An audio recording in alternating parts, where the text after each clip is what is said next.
Hey, everybody. Hey, Mayor, Mayor. afternoon. Hope you're doing well.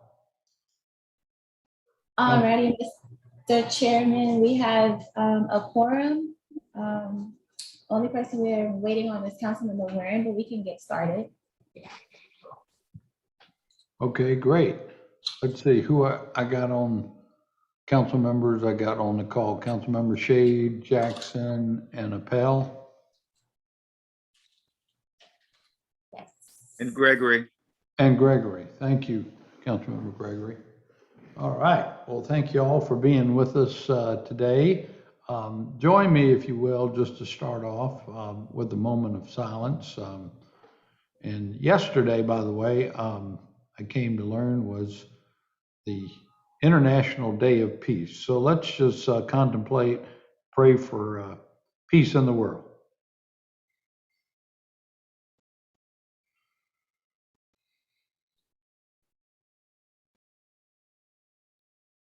Amen. Amen. No small order, huh? Global peace, right? Yeah, global peace.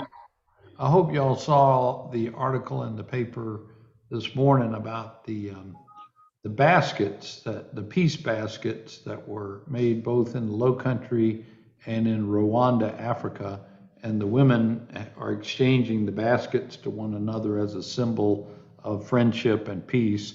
It was really nice. But anyway, thank you all for taking the time to be with us as we work through our budget for next year. Today, really important stuff. We have our public safety departments, fire, police, and then also information technology, which, as you know, kind of ties everything together.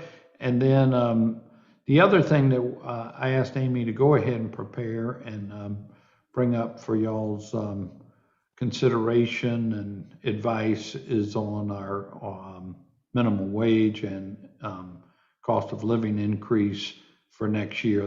We've all stated in prior meetings the critical importance of that for next year. And so I just, given that it's going to be a healthy increase in our budget, I thought we'd go ahead and get that out on the table, so to speak, and talk about what that looks like.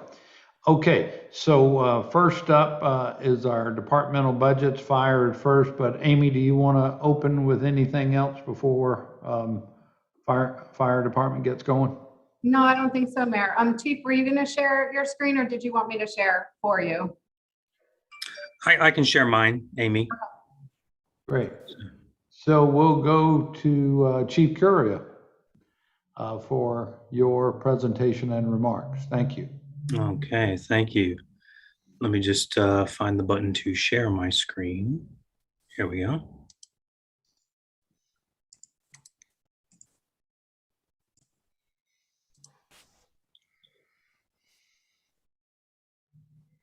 Okay. Everybody can see the screen? Yes, sir. Okay.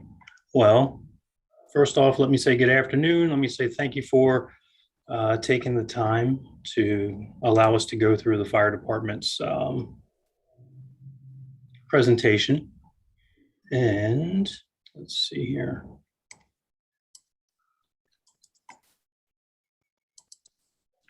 Just trying to get it fired up here. That share screen kind of gets me. Can you still see the PowerPoint?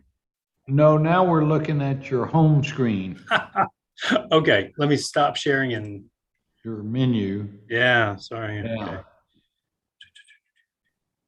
Yeah, when you switch from one thing to another, normally you have to stop and start. All right. There we go. We see that. Okay, great. Well, again, just an overview of the fire department's budget request for fiscal 22. And I won't take up too much of your time, but I did want to recap a little bit about where we were a couple of years ago and where we are and where we're trying to go. So when I came into the department in 2018, Mayor Tecklenburg gave me three broad charges. And one was to improve the morale of the team. One was to control call volume specifically on the peninsula, and one was to look at our infrastructure and to come up with a plan to address the infrastructure needs that the fire department is facing. So as we have talked internally, we have come up with the priorities you see on the right side of the screen, which is, obviously infrastructure. That's our number one priority for the department outside of emergency response. And we have community risk reduction, knowing that if we want to affect positive change in our community, we've got to be in the community. And the more we can influence their behaviors and their choices and their knowledge, the more we can increase their knowledge, the better outcomes we'll have, not just for the next 2 or 3 years, but we'll have those outcomes for a generation.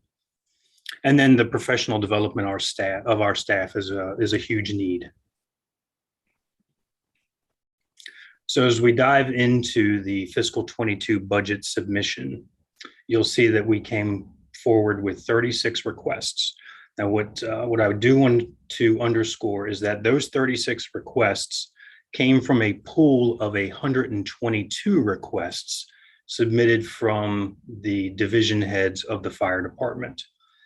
So the common themes that you will be able to discern, and I don't think that these are unlike the themes that the other department directors have been coming with, is a restoration of overtime cuts that occurred for the fiscal 21 budget, a restoration of operating line items to pre-2021 levels, and in some cases, we're trying to go above the levels that were in 2020.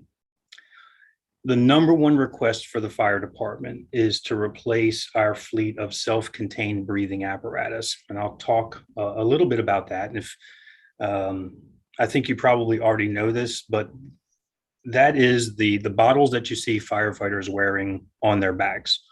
And they have a lifespan, and they typically age out after 15 years.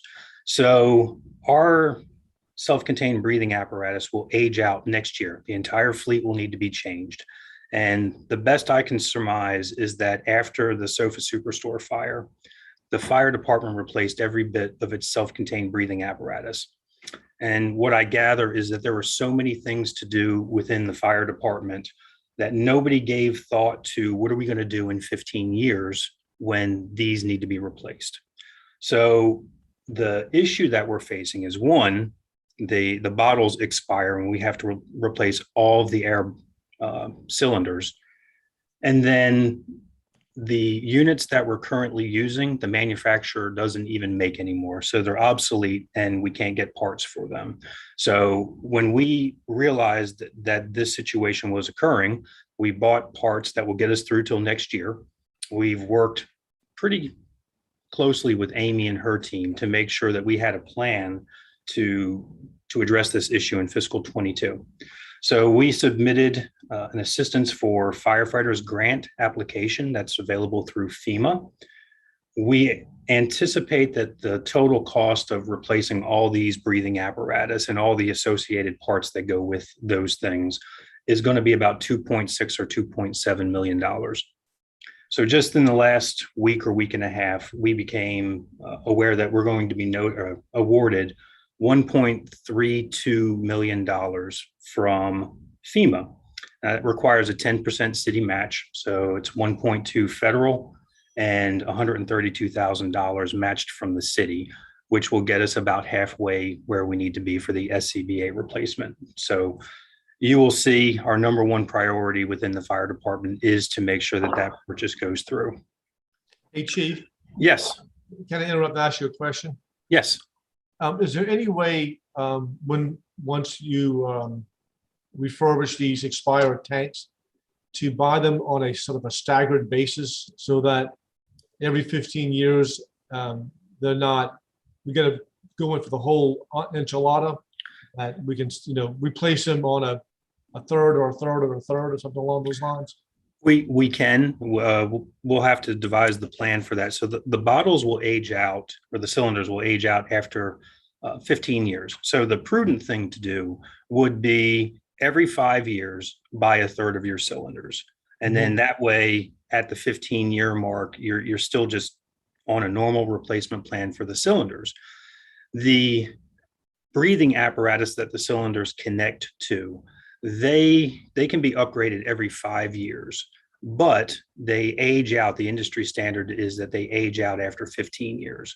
So that would be a large purchase at the 15-year mark, because what you don't want to do is you don't want to have one version of the self-contained breathing apparatus that some firefighters use, and then have a different version that other firefighters use. You know, in a high stress environment, if a firefighter is trapped inside a structure, we want to make sure that all the equipment is the same, so that if you're operating in a no visibility atmosphere, you can operate and know where all the pieces of the puzzle are, so to speak. So That we makes can, perfect sense. pardon?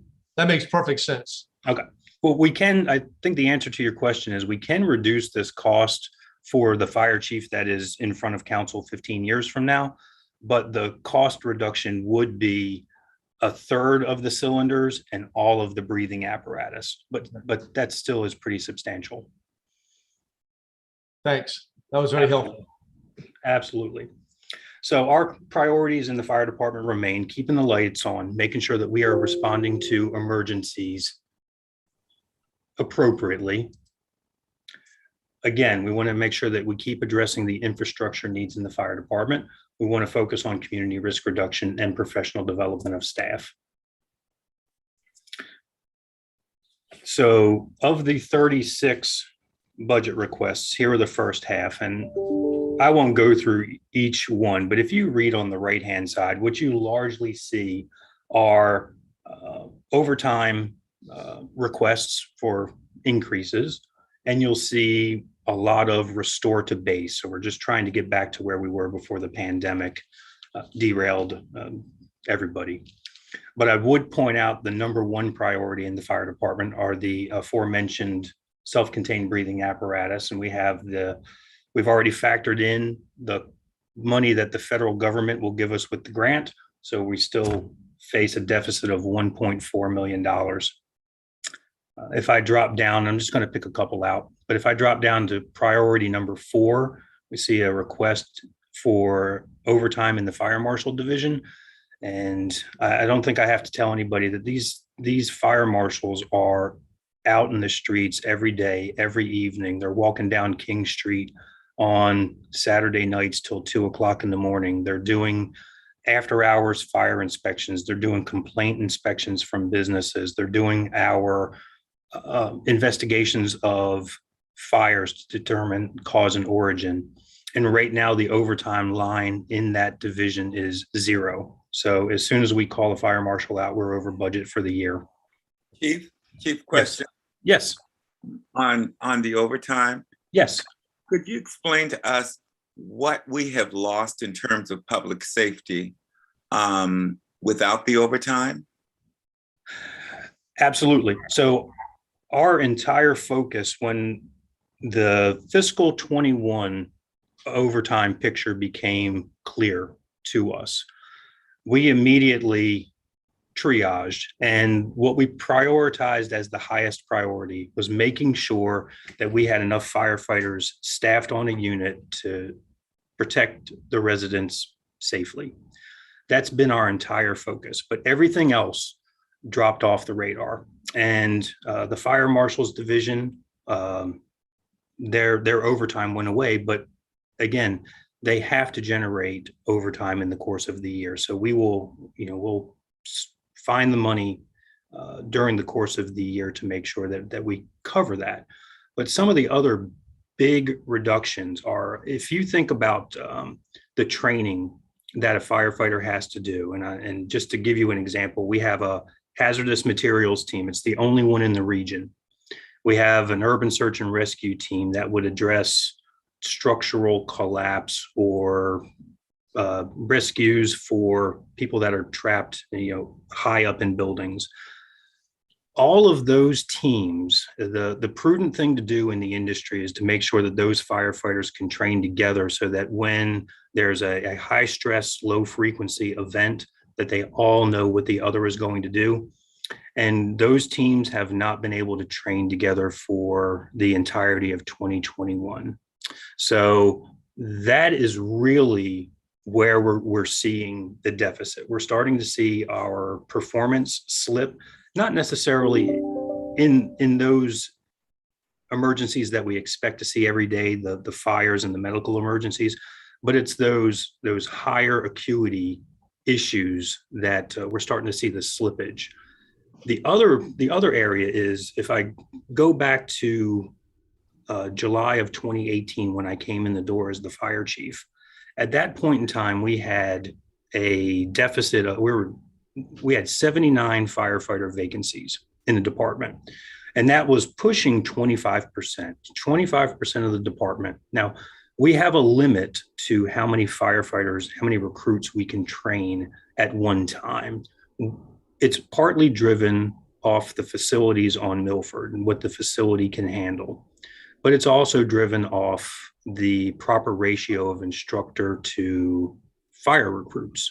So we probably generate well over $100,000 in overtime just trying to bring tenured firefighters in to train the new firefighters.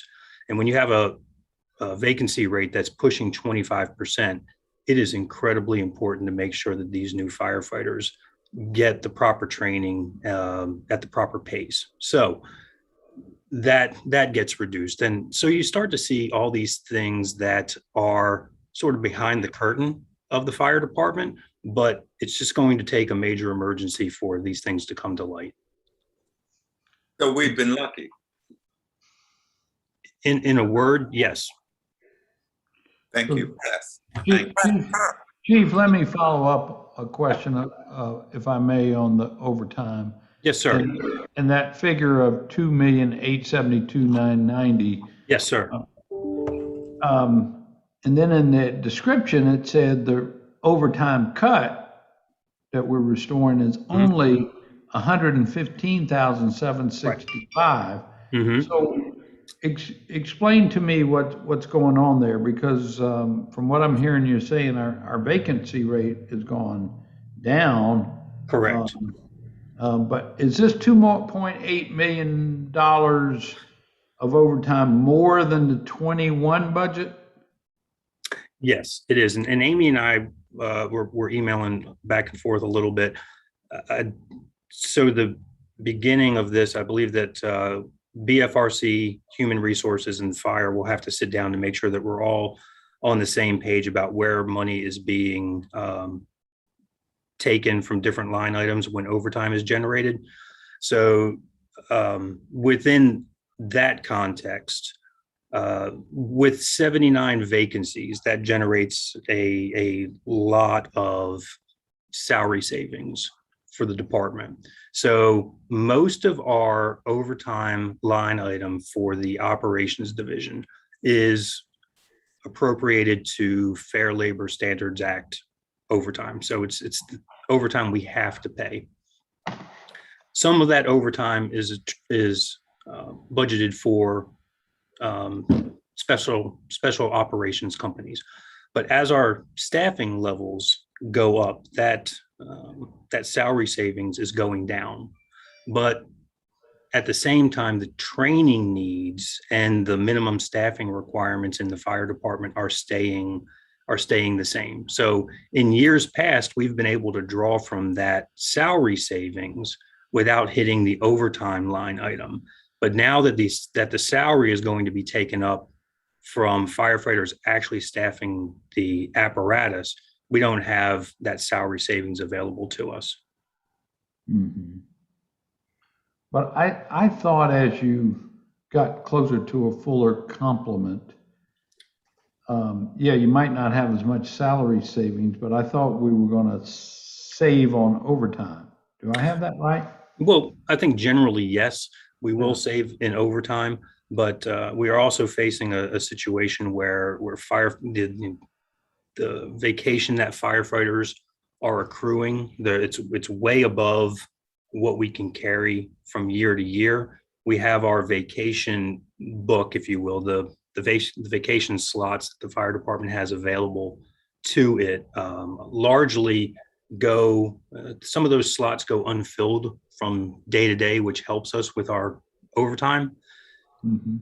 As more firefighters get into the department, we will actually start to compel, if you will, firefighters to take more time off to get them under that cap that they can carry forward. So we do anticipate that there's going to be an overtime savings, but it's not a one for one. It's not one body coming on the truck and it saves 1.5 times salary.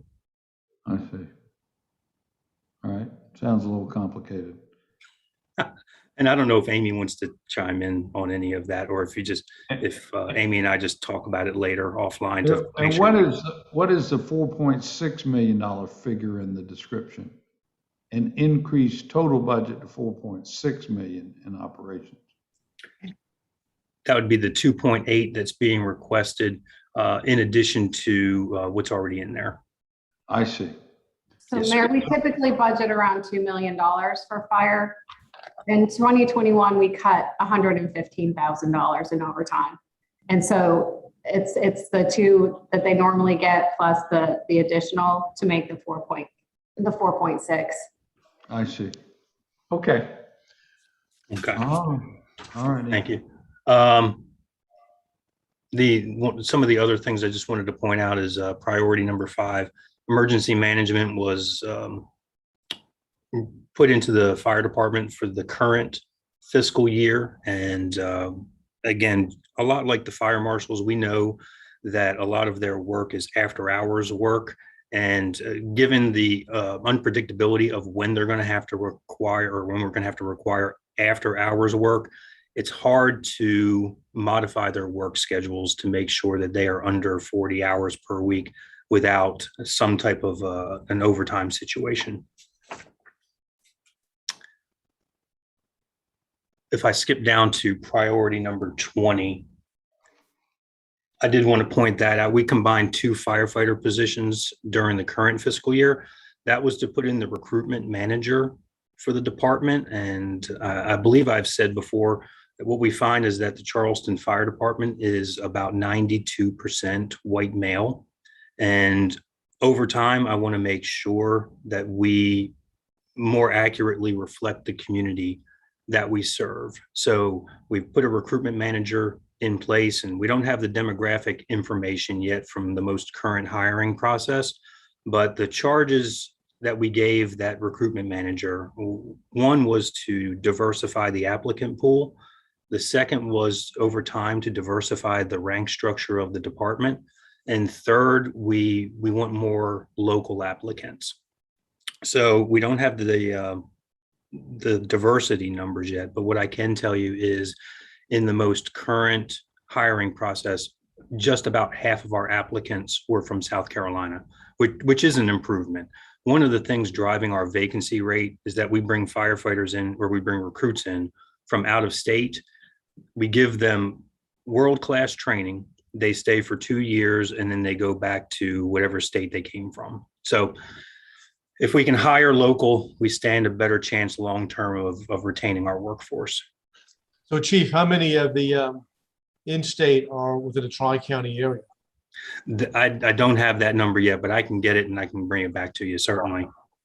Hey, Chief, what is the cause of those from out of state that take our training and then after 2 years they leave? Is it salary? You know, I'd make 2 general statements. One is it's not necessarily the salary. It's not the dollars that are on the paycheck. It's the problem comes in when you compare those dollars to what it costs to live in Charleston.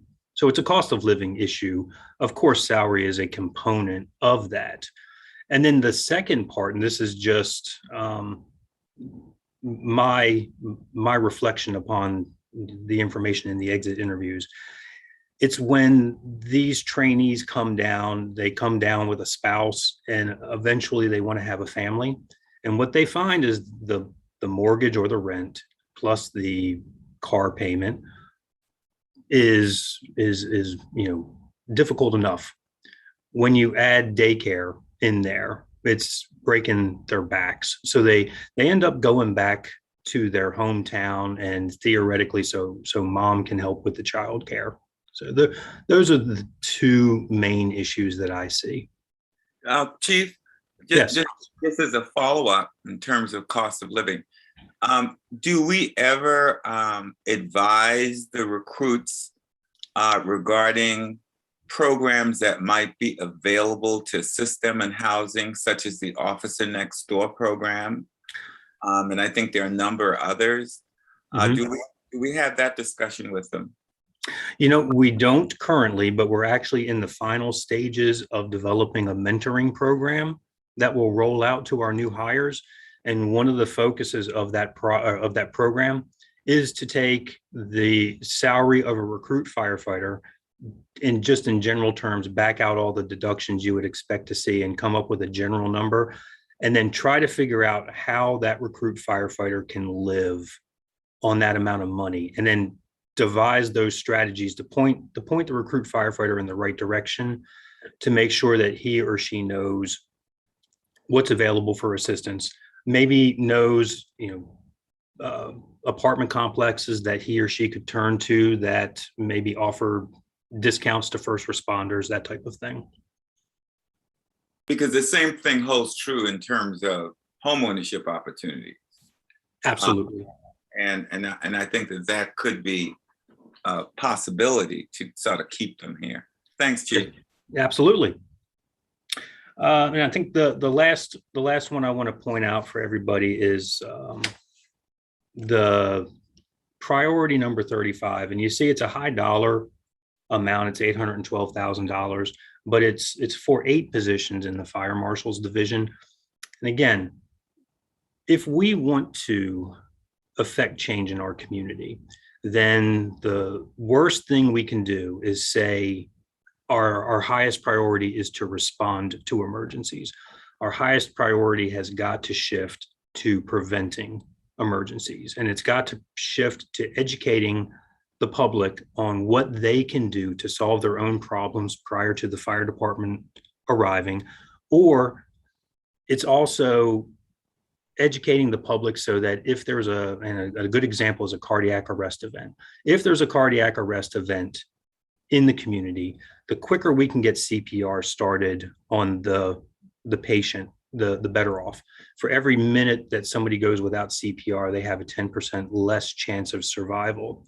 So a big focus of this new unit within the fire marshal division would be assessing and devising strategies to make the community more resilient regarding fire and medical emergencies, so that we are delivering those hands-only CPR classes in the community. So we are able to get back into the schools on a sustained basis, so that, even if we're talking about English with a second language students, if we can't reach their parents yet because of a language barrier, we can definitely reach the children.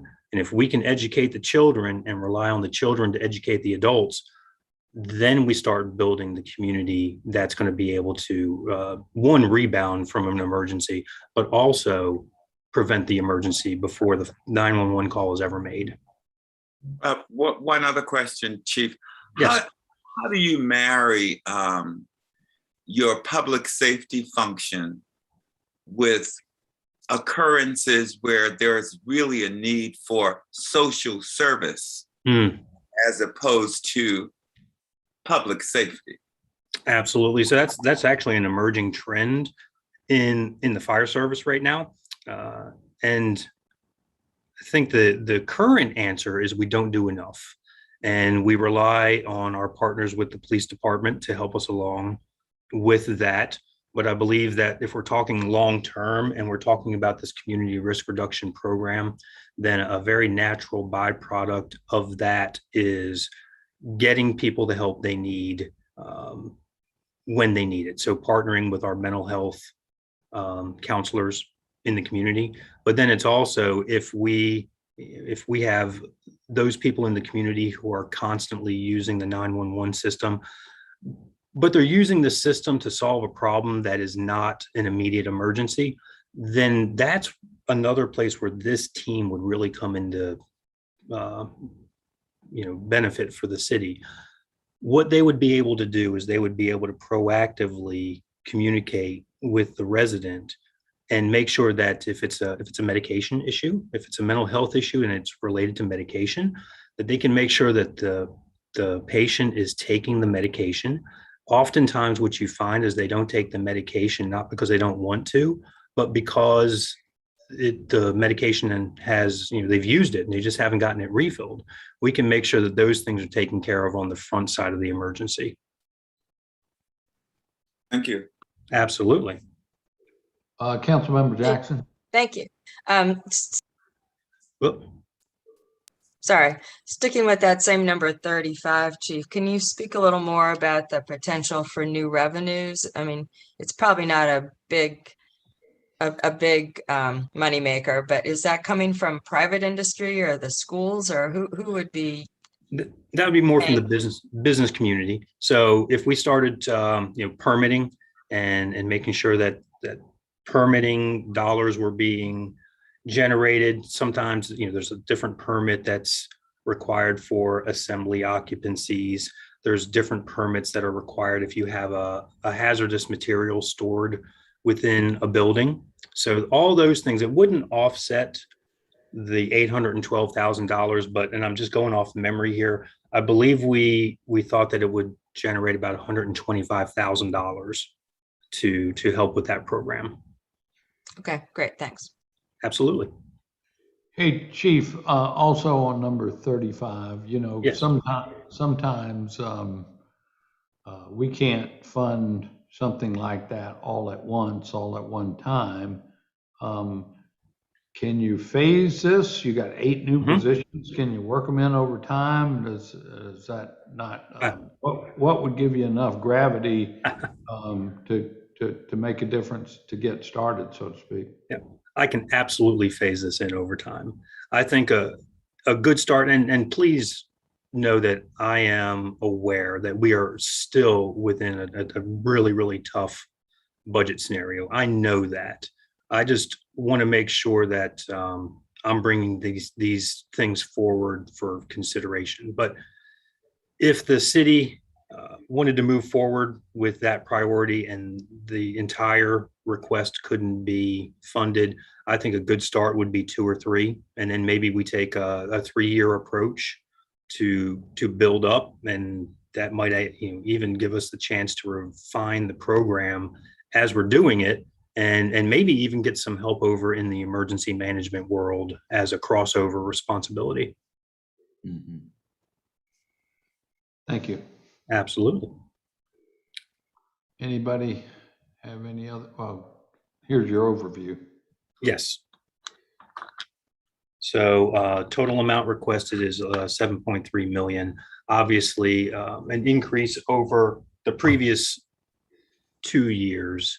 And again, I will reiterate the fact that I know it's a tough budget year. I also know that there are certain areas, overtime and restoration of baseline items. It's a precarious time for the fire department right now. None of the equipment is inexpensive. I think it takes about $7,000 to properly outfit a firefighter just with the emergency gear. That's not to mention the uniforms and such. So, we were trying to be very thoughtful in what we brought forward. And I'll have another slide in a minute that shows an example of what we didn't bring forward, just to sort of paint the picture a little bit better.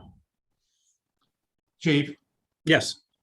so have you gone back to look at the percentage of increase over time for the last 5, 7, 10 years? How much your budget has increased? I have not, but we could work with Kathy Mercer or Amy to get that information. Absolutely. We'll bring it to you next meeting, Councilmember Shade. Okay, thanks, Amy. But some of these numbers, if you go back over the priorities, one of the things that I have found in the Charleston Fire Department, and just a statement of fact, is we have seemingly added programs over time, and I don't know the rationale for how we're going to sustain these programs. So the Marine program is a good example. We have 2 fire boats.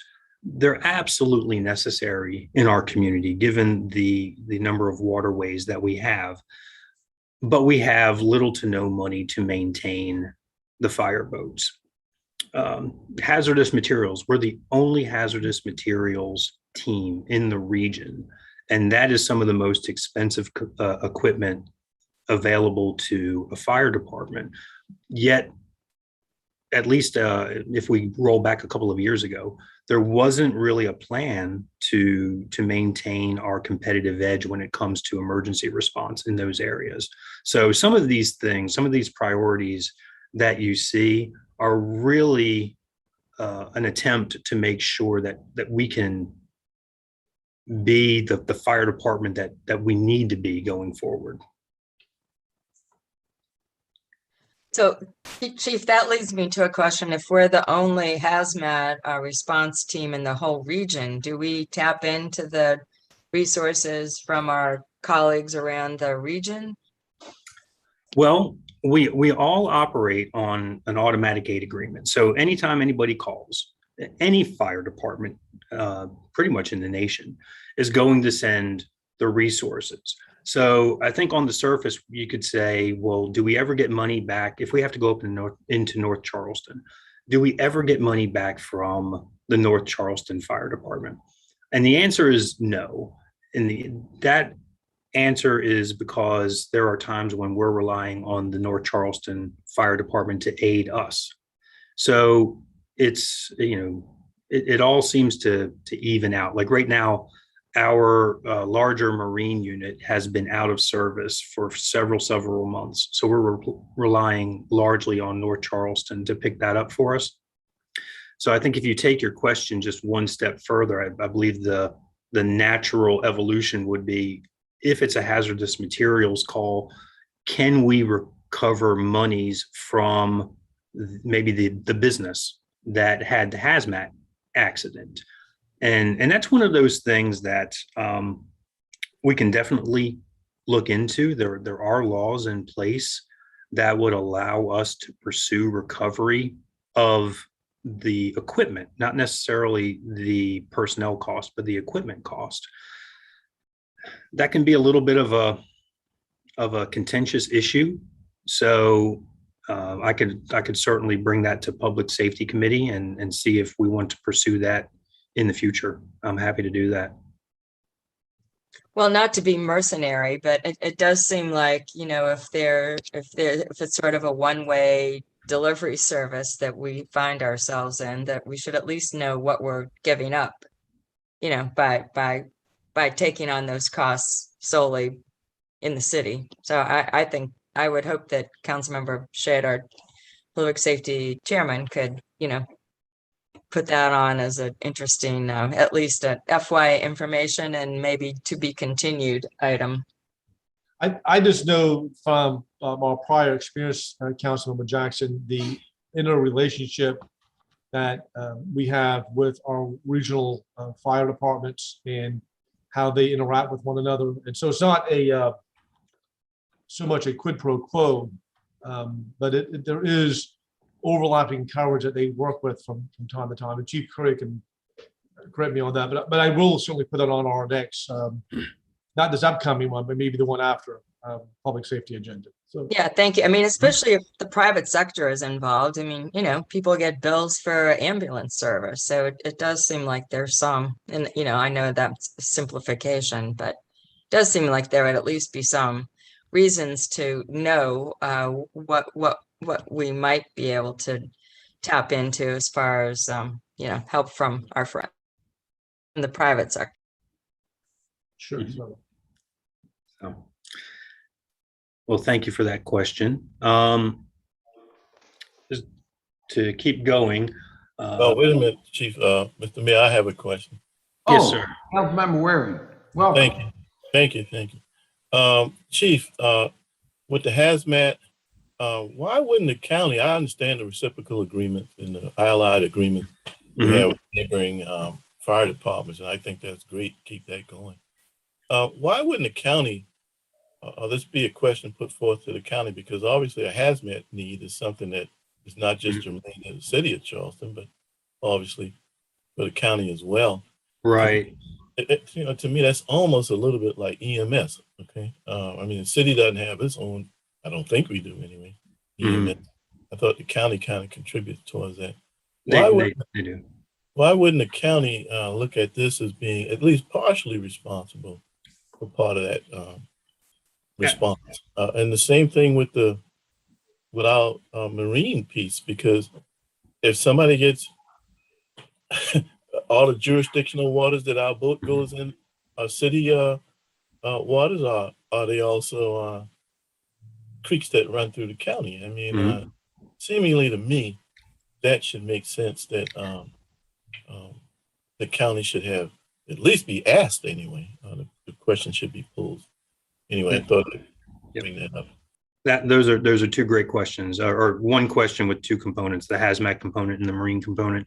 And actually, we the area fire chiefs, so Chief Bolano up in North Charleston, Chief Mixon over in Mount Pleasant.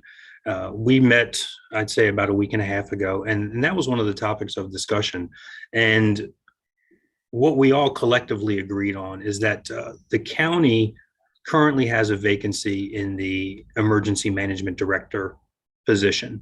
So the thought was to approach the public safety director for the county, Eric Watson, and make a request that as the county moves forward in filling that position, that we do develop a more collaborative atmosphere with the county, because we do have a whole host of issues that do seem to fall into the county's umbrella for us. And I think you hit on two really, really obvious ones.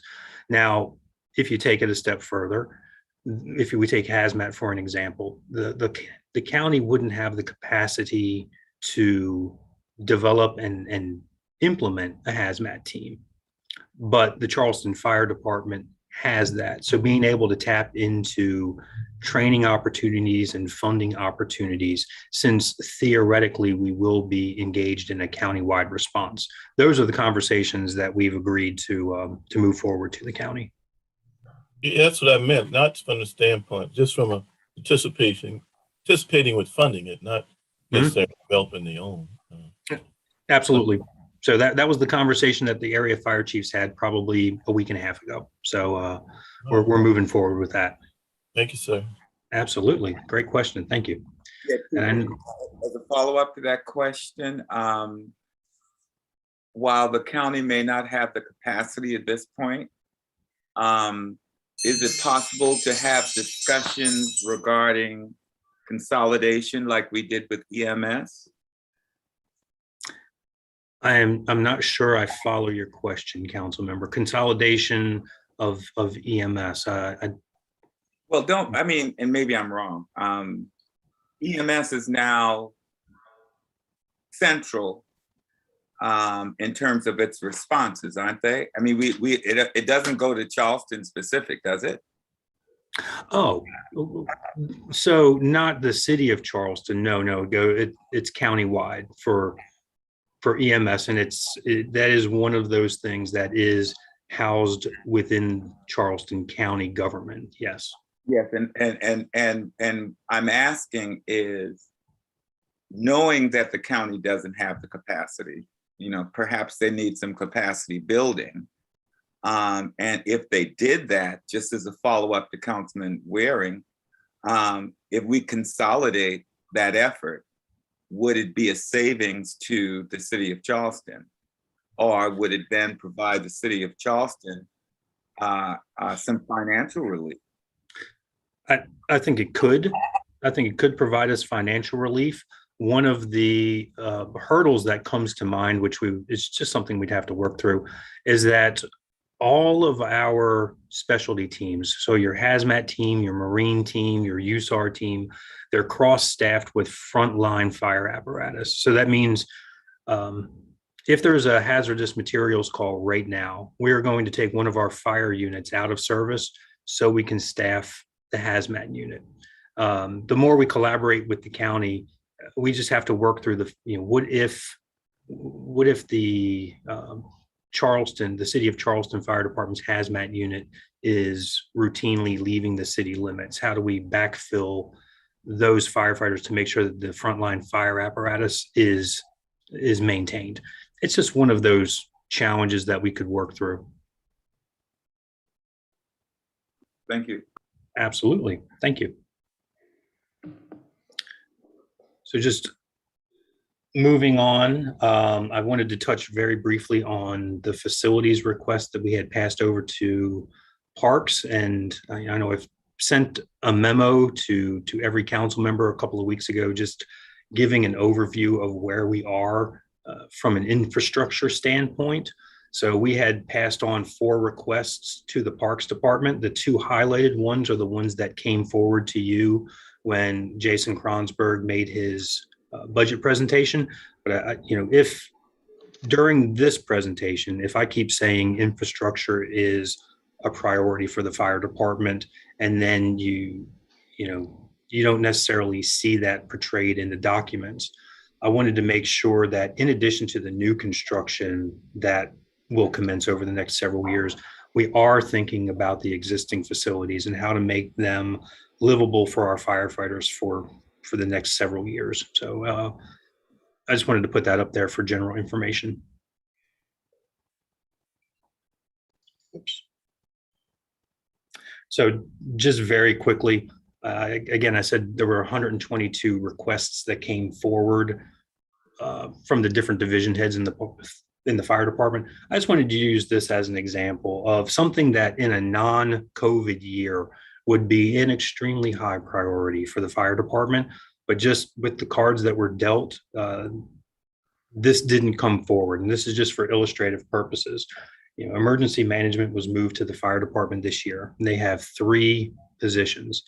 The reality is emergency management needs to have 24-hour coverage in the city of Charleston for a whole host of things that I've listed there, the natural disasters and the man-made incidents, and then not to mention the bridge run and all the effort that goes into maintaining that. So, to his credit, Emergency Management Director Scaff came forward with the plan, and it was an increase to some line items for travel and training and for certifications. It was a vehicle request, but it was also a request for 5 positions. In a normal year, that would have come forward to you. And again, I'm just putting this up here so you know that we tried to make some tough decisions in the fire department as to what we brought forward to you. So in closing, one thing that I have been yes. Go back to that screen one more second. Yes. So emergency management, what level of funding are they at right now without this increase? They are at $10,000 in a line item, and I can't speak with authority on any overtime. I don't think they have an overtime line item. And then when they have additional needs that are going above $10,000, what we typically will do in the fire department for any need is we will figure out where we can cut something else to augment the need and make sure it gets taken care of. But their line item is 10,000. They have 3 employees. Yes, they do have 3 employees. They have 3 employees, and the total line item budget is only $10,000. That don't make any sense. That's for operations. Right, not including the salary. Okay. And the fringe. If we fully funded this screen, what are we talking about dollar-wise? I'm taking a wild guess here. I'm guessing $700,000.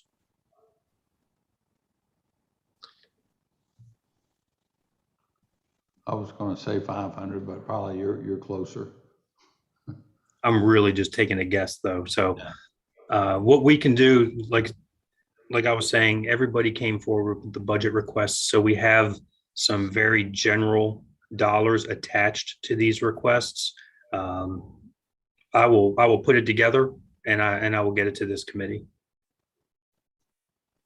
Thank you. Absolutely. I just wanted to let everybody know that it's $36,000 is their operating budget. Oh, my apologies, Amy. I don't know where I got 10,000 from. I apologize. So I'm here at the end, and what I have to say is I've been here for 3 years now, and the amount of support and the amount of goodwill that this city council has for public safety is refreshing. It's appreciated, and I'm incredibly happy to be able to work with you to make sure that Charleston Fire Department is the organization it needs to be. We've obviously established our priorities. We are working hard to meet those priorities. The fiscal 22 budget submission, as with most presentations I think you're hearing, it's designed to return us to a fiscal 20 level, and it will restore vital funds in all kinds of areas of the fire department. And I don't mean to be melodramatic, but I can say that we are at a precarious point in the fire department, and to get our training levels back to where they were prior to fiscal 2021, it is going to take a pretty sustained effort, and it's going to take several months to get those things back. The last thing I will say is that self-contained breathing apparatus that I was discussing, that is a must if we want to go inside a structure to fight a fire or to rescue anybody. But again, that is also one of those things that I believe Amy and I have been discussing for about 2 years. So I think there's a plan in place for that. Right. And look at that, new fire station 11. So are there any questions that I have not fielded yet that you have for me? Anything for Chief Courier? Chief, Councilmember Waring. Yes. I do. Maybe I missed it, but the fire station on Ashley Hall Plantation Road that I understand has severe termite damage and needs replacing. Yes, sir. What's the plan there? So the original plan was to replace the firehouse and put it on that existing site. With the stormwater regulations that we currently have in place, that's not going to be feasible anymore. So the immediate plan is to give a little bit of a facelift to that firehouse to make it more livable for the firefighters. And we're actively searching for land to replace that firehouse.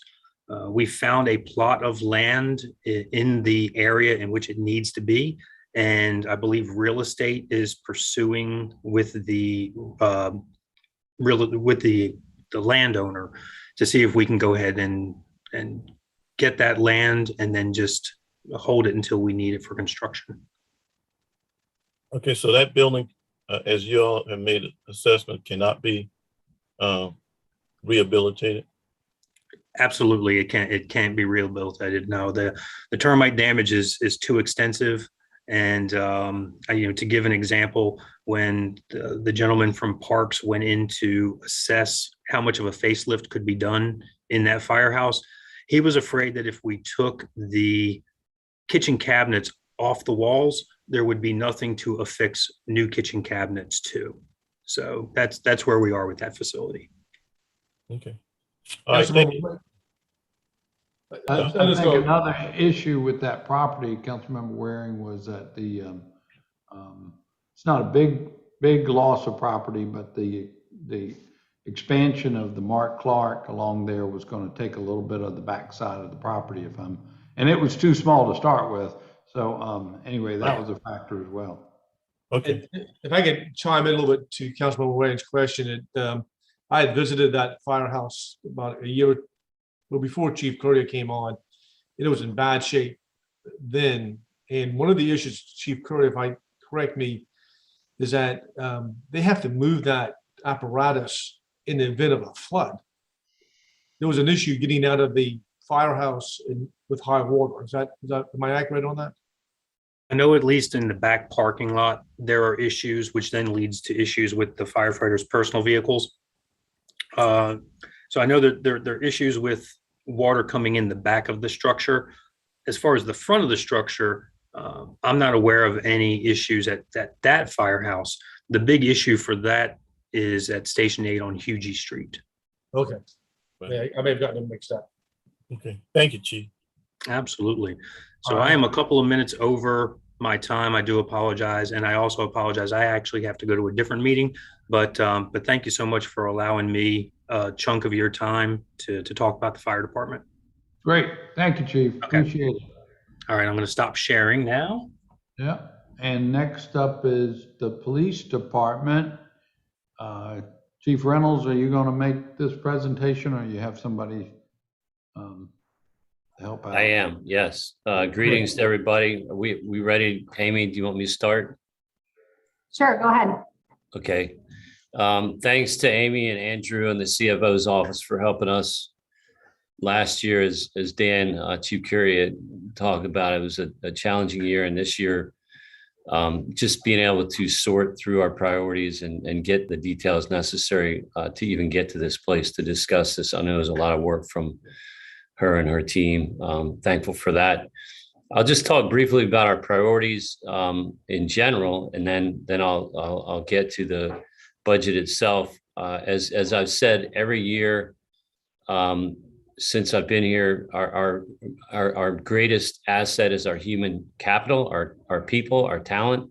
So we spend a lot of time and effort recruiting, hiring, increasing our attrition, decreasing our or increasing our retention and decreasing our attrition, and we do that by getting the best people, investing in their training, investing and leading them well. Another area that's reflected in this budget is the race bias audit and a continued focus on reform and progress and change and improvements, constant change.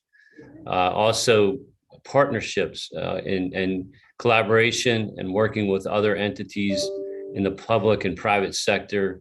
A lot of work is being done through grants and through other evidence-based practices, which includes outside partners. And of course, violence disruption and reducing violent crime, victimization, and protecting and serving all of our communities. And that's what really, on a very basic level, are the priorities driving our budget this year. And so we had 23 priorities, and I'll if we have time, I'll try to hit on maybe a half of them, and I'm sure you'll have lots of questions and discussion. The number one priority you'll see there is increasing our body camera allotment by 50. We believe that we will be, we hope by early spring of 2022 at full complement. And all of our officers wear body cameras to include our investigators and different folks in our department that didn't always have body cameras. And so in order to make sure that all of the people that are deployed have body cameras, we had to increase our numbers. 2, 3, and 4 speak to overtime, and our overtime was cut, just like I think everything, based on the COVID year that we had last year. And part of this is a reinstatement, and part of this is a significant increase. In working with Amy and her team and Andrew, and just looking at our deployments with violent crime, with getting to full staffing, getting the number of protests that we've had this year and last year, and just a whole lot of other reasons, just to keep up with day-to-day operations. There's a certain amount with an agency and a complement and a sworn complement our size. There's a certain amount of dollars that have to be allocated towards overtime. I will tell you that we change people's schedules regularly. We change and cancel their days off. This weekend's a great example of that for the bridge run. And we do that every weekend just about, and almost every week on some form or fashion, where we're adjusting and we're doing our best to reduce the costs and spending and the fiscal impact of operations. But you can't always do that when you have a violent crime year like we've had, when you have the protests, when you have a variety of other things. You have to have bodies there. And in some cases, people are working, as you can imagine, very long hours when they're investigating some of these homicides and different shootings and different things that we've had this past year. So this is reflective of that. There was a lot of discussion and a lot of work from Amy's team to challenge us, to make sure that we're accountable for the dollars that we're spending, and that's what this reflects. Number 5 is a increase. It's really a reinstatement of the cuts that were made on some of our capital equipment replacements, which is like our ballistic vests, our helmets, and a variety of other things. And again, as we look at getting up to full complement, we look at the operational tempo, and we look at the number of people in our agency. That's just, I think, a reflection of making sure that we're able to get the equipment that's necessary. The audit implementation, there was some cuts that were made to that. This is a reinstatement of those cuts, and it's reflective of a variety of things, which include a contract renewal with the University of South Carolina, a contract renewal with Dr. Kyle McLean with Clemson, and these are all subsets of this dollar amount. And $81,000 set aside approximately, and Amy, please correct me if I'm misstating. And there's been a lot of discussion. There was a quote, I think it was $225,000 from CNA to do an external audit.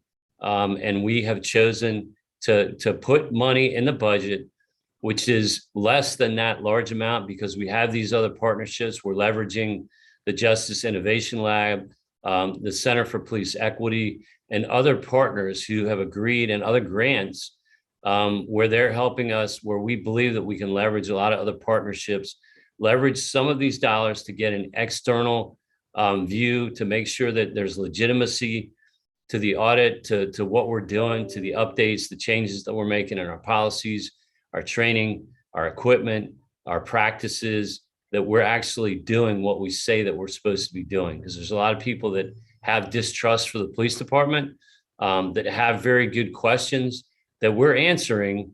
And frankly, I think with an external review, we'll be able to better illuminate a lot of the progress that we've made rather than us doing that ourselves. So this budget is reflective of our ability in 2022 to continue those efforts. Number 8 is reinstating some of our community outreach dollars. And this will allow, among other things, for us to do is our partnership project funding. And among those things that we're going to do is a Low Country Youth Services and some other entities to do mentoring in Gadsden Green and the Gathering Place, and to do some programs and to, again, use other partners, not just police centric, not just the police budget, but focusing on those projects, focusing on the youth, focusing on investing in the future, and doing more than just making arrests. Obviously, we're not going to be able to arrest our way out of a lot of these problems. So we have to get creative. And this budget is reflective of some of those opportunities. We have 4 sergeant positions, number 11, I believe it is. We have 4 sergeants that we have put in funding for, and working with the CFO's office, creating a number that is reflective of that, what that would entail for their equipment, their vehicles, their uniforms, their a whole lot of different things with technology, and a variety of other things are included in that number to be all encompassing of what that would look like. The reason for those 4 positions is back many years ago, there was a retire and return program that was in place. And in that retire and return program, there were 4 positions where people were allowed to take up those positions while they were retired. Well, those people over the years have left the department, and those positions left with them when they left. And so we have 4 positions, 2 in team 2, 1 in the business district, and 1 in our special investigations division, which is what those 4 numbers are for. We need to get those. We've talked about a variety of ways that we could make those positions whole. And this is reflective of that effort and those conversations. Number 18, the DNA program. This is an SME position, a subject matter expert, a person who will be able to work with Judy specifically on DNA to begin the process. We believe that we can get a substantial grant allocations, but you actually have to have a plan. You actually have to have a program in order to be eligible for some of the more substantial grant dollars that are being allocated towards DNA labs. So we have to have an SME that can lead that conversation, that can lead the planning, that can work for Judy Gordon to get that program going, to get the refined things like the equipment, the accreditation, the positions, being able to actually hire people into those positions, crafting those announcements, and just working on that program is very substantial. And somebody's got to own that from beginning to end. The Sheriff's Department has a keen interest in partnering with us. They have actually committed some support through funding, through a partnership, because it would be mutually beneficial to our Low Country region, to the Sheriff's Department, and to others. So Sheriff Graziano is very interested in providing some funding. That is yet to be determined. Whether or not that happens, to what degree that happens, is really kind of independent of this lead worker. We still need this lead worker to define the path forward. And we believe that that would be adequate for 2022 to continue us in that direction. Number 18, which is 19, the Horse Patrol Initiative. We've been talking about this for some time. Since I've been here, I don't think I've been to many meetings where I wasn't approached and asked, hey, Chief, are you going to bring back the horses? It was such an integral part of the branding for the city. It's such a positive thing for the kids, for the youth, for the tourists, for others. It's a way of kind of breaking the ice. And it's operationally was something that was very effective. So I've taken my time and I've said, we have other priorities. We have finite dollars. It's going to have to be a public-private partnership. We're going to have to rely on others for some of this funding. Frankly, if you look at this priority list, horses are not on the top of my list. And so we went and said, what can others do for us in this partnership? And what I've committed to is two patrol officers that will assist in leading this, people who actually have prior experience in mounted patrol and in the business district and in other parts of the city. Those two people are going to help to lead this effort. The business community, the CVB is going to pay for all of the equipment. There's been an MOU that's been written and it's kind of gone back and forth with legal, and it's gone through a variety of different iterations, and they will pay for the equipment. They will pay for the training. They will pay for the upkeep of the horses and the horses themselves. And they're paying for everything other than the staffing for the first year. And then we will assess this. We will look at it to see if it's successful, if we like it, if it's something that we want to continue to support. And at that 1 year mark, then we'll have to have further discussion. So there's nothing reflected in the budget that the city has to pay at this time. However, there's a lot more considerations as we move forward. If it does fall into the city's budget, where would that come from? How much would the private partners continue to pay for this? And what does that partnership look like? We do not have stables.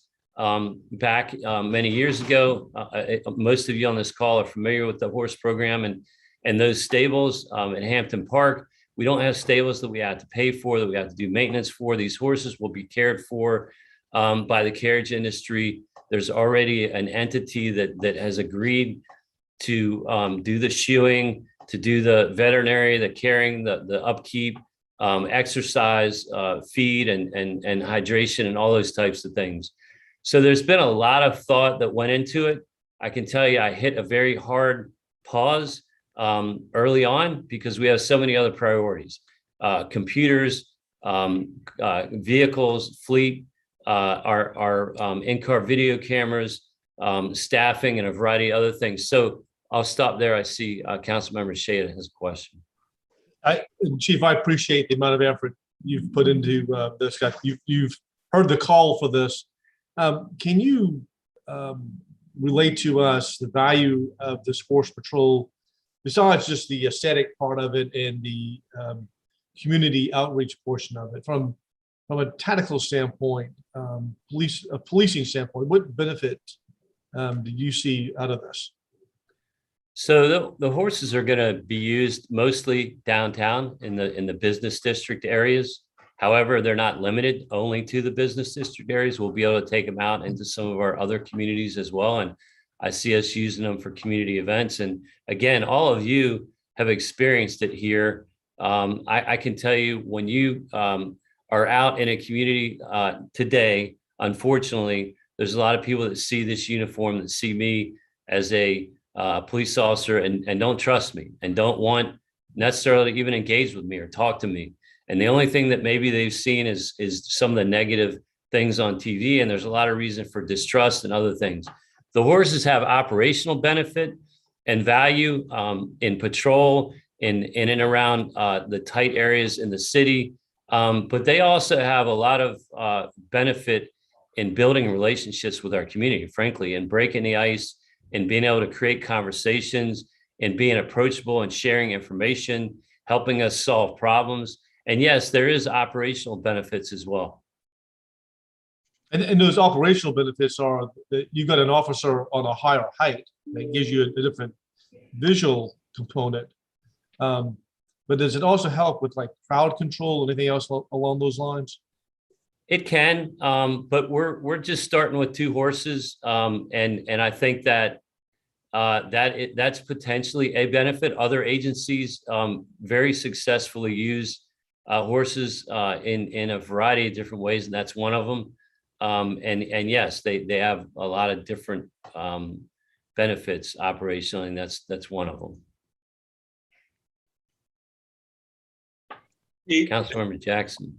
Thank you, Chief. I really appreciate your explanation, and I'm sure it's no surprise to you with our ongoing discussions that I'm very happy to hear you prioritize and move up on the list. The opportunity to continue the outside eyes on policing and the way that we have intentionally established ourselves to have those relationships that come from the academic community, from the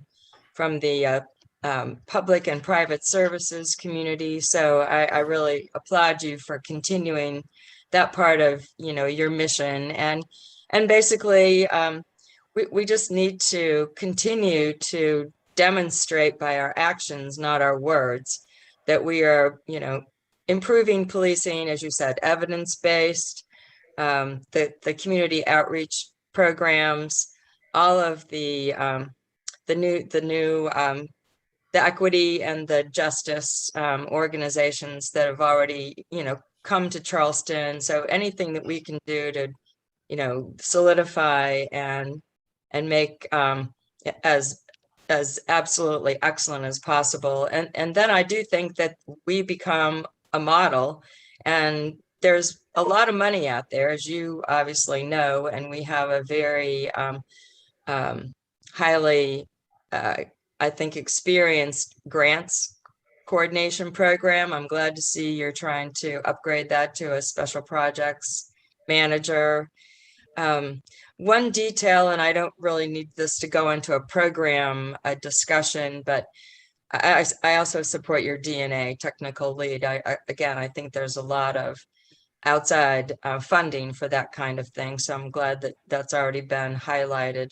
What are we doing about rape kit testing? Because we know that it's getting bogged down at the state level. And so can you speak just a couple minutes about that?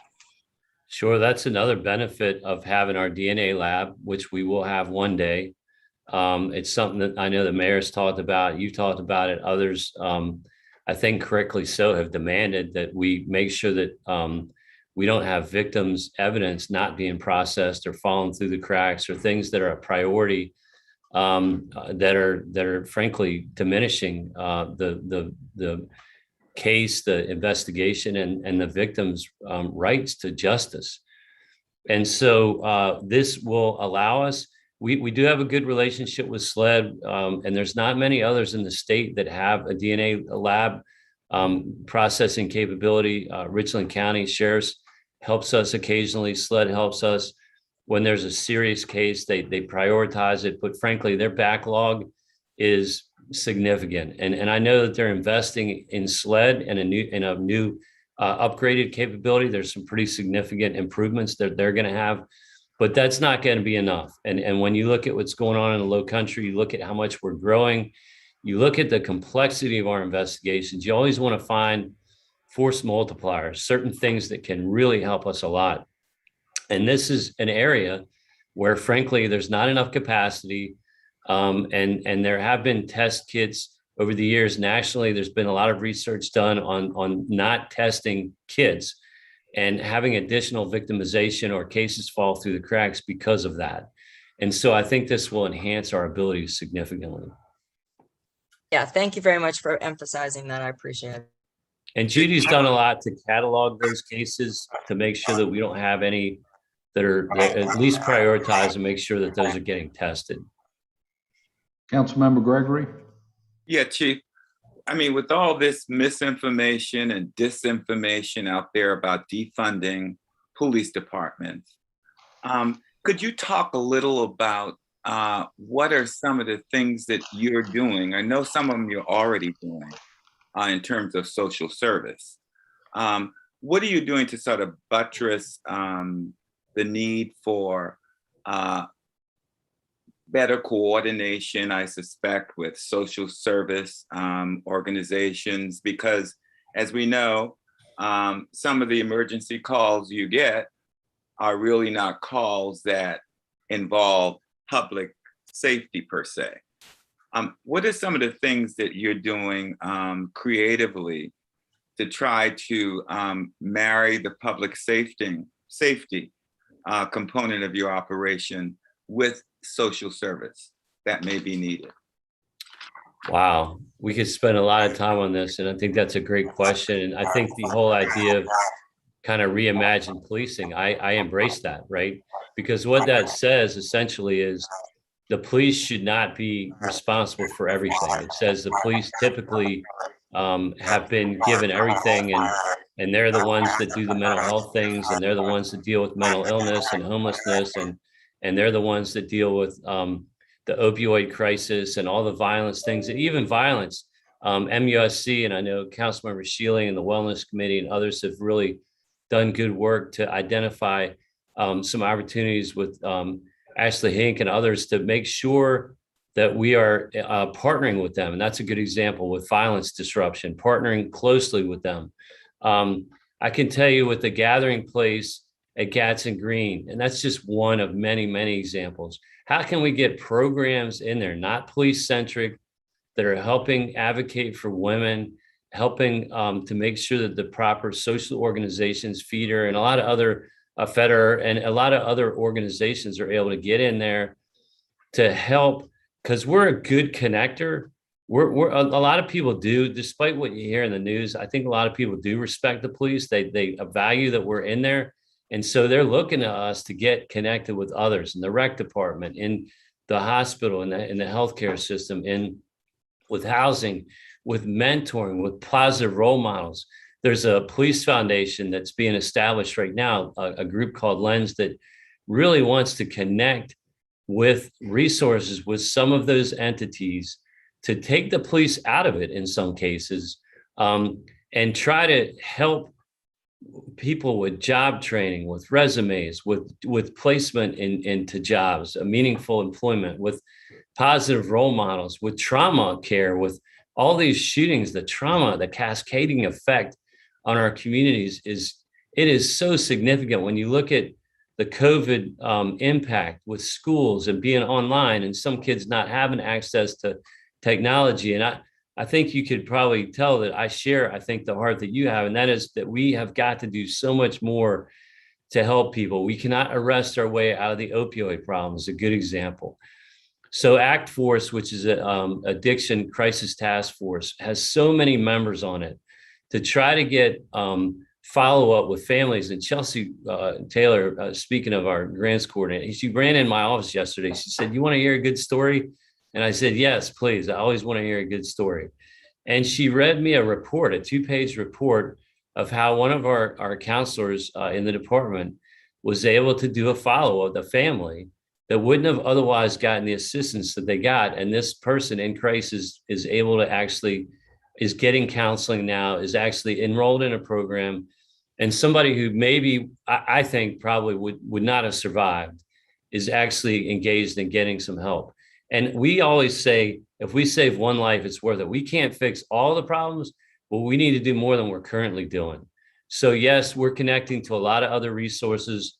I think through grants, I think the mental health challenges is a really good example where there's a lot of different things that we're doing and training and connecting with other entities and having mental health professionals, whether call comes into the 911 dispatch center to getting deferred to other entities and other agencies. But I will tell you, we're in harm's way right now. Every day, the mayor just facilitated a call with a big group of us. And there was a lot of positive things that we're doing, but every day there's a mental health crisis. Just this past weekend, a domestic violence situation where there was somebody actually firing at officers. And your question's a really good one. That we can never stop exploring. We can never stop connecting other resources.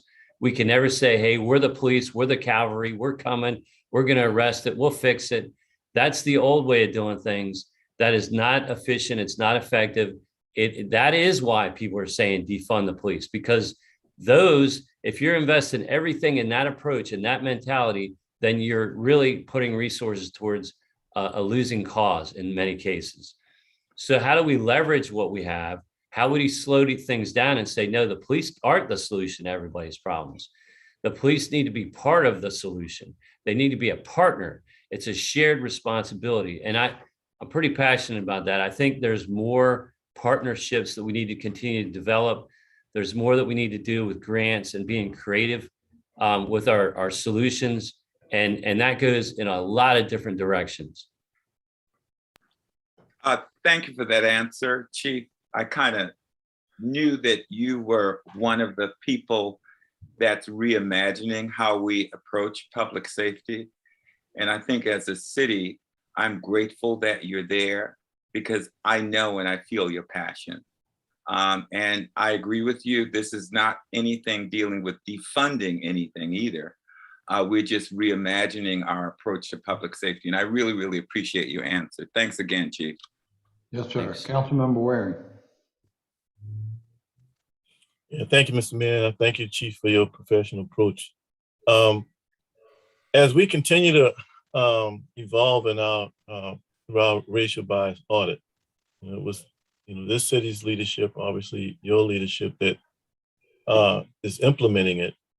Can you touch on a couple of things that we're doing as a police force that now that the city of North Charleston is also going through the same process, because we all kind of like join at the same hip in the small region, that's improving policing, frankly, beyond the borders of the city of Charleston, also into North Charleston. I know this isn't something that we are island unto ourselves, okay?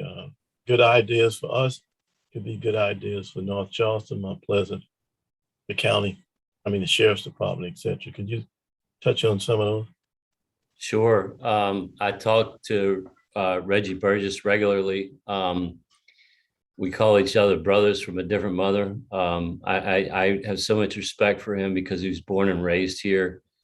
He has insights and relationships and connections that I'll never have, frankly. So I'm smart enough to really listen to others. And Reggie's one of those people that I listen to, and he calls me and vice versa regularly. We talked about the audit, even up to and before they selected CNA and that process. And it's not perfect. He went through a lot of the same things we did. The report itself, frankly, you're always going to question how it's written, what's in there, what's left out, some of the assertions. But the general idea that we can get better is what we share. And that is that how do we have constitutional policing of our communities? How do we have procedural justice? As Councilmember Jackson said, it's easy to talk about. It's not so easy to actually pivot your organization. And I'm talking about changing the culture, having an attitude of accountability and saying, hey, accountability is not a bad thing. It's a good thing. It's what makes us better. It's what's going to make us our best possible, most effective organization. And when you have a great organization, you can attract and retain the best talent. And so we talk a lot about race bias, disparities, and how we can't stop policing our communities, but how do we do it in a way that we're respecting people, that we're doing it where we're treating people with respect and dignity, that we have tactics that are not diminishing people, that are not diminishing their rights, that we're not just over policing a community, which we have done in the police profession.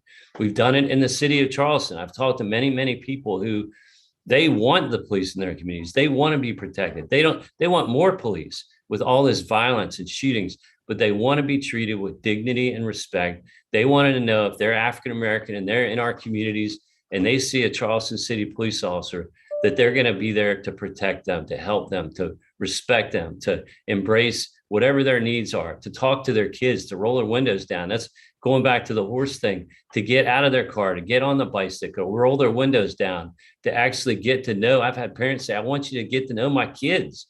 I want you to talk to them out on the playground. And we have a long ways to do that. But that's something that Reggie and I talk about a lot. I think he does it better than anybody. Frankly, his office is in the community. He's out there all the time. And I think that's the example we all need to follow. And I think when you talk about practices, though, when you get in the weeds, which is where we need to be, what are our policies? What are we doing with training? What are we doing with our hiring? I spoke at a conference a few weeks ago at the law school at the University of South Carolina up in Columbia on evidence-based policing, on use of force. And one of the questions was, hey, Chief, what would you advise other chiefs if they're going through, these issues? And I said, number one, I would tell them, don't hire the people that I fire. And I said, it happens every day. And I said, I'll say that publicly. And I'm telling you, as much as we're hiring right now, we're working hard to hire and recruit and train the best of the best. But I'll tell you, I'd rather go 100 officers short. And I tell that to our recruiters, our trainers, and everybody in this organization.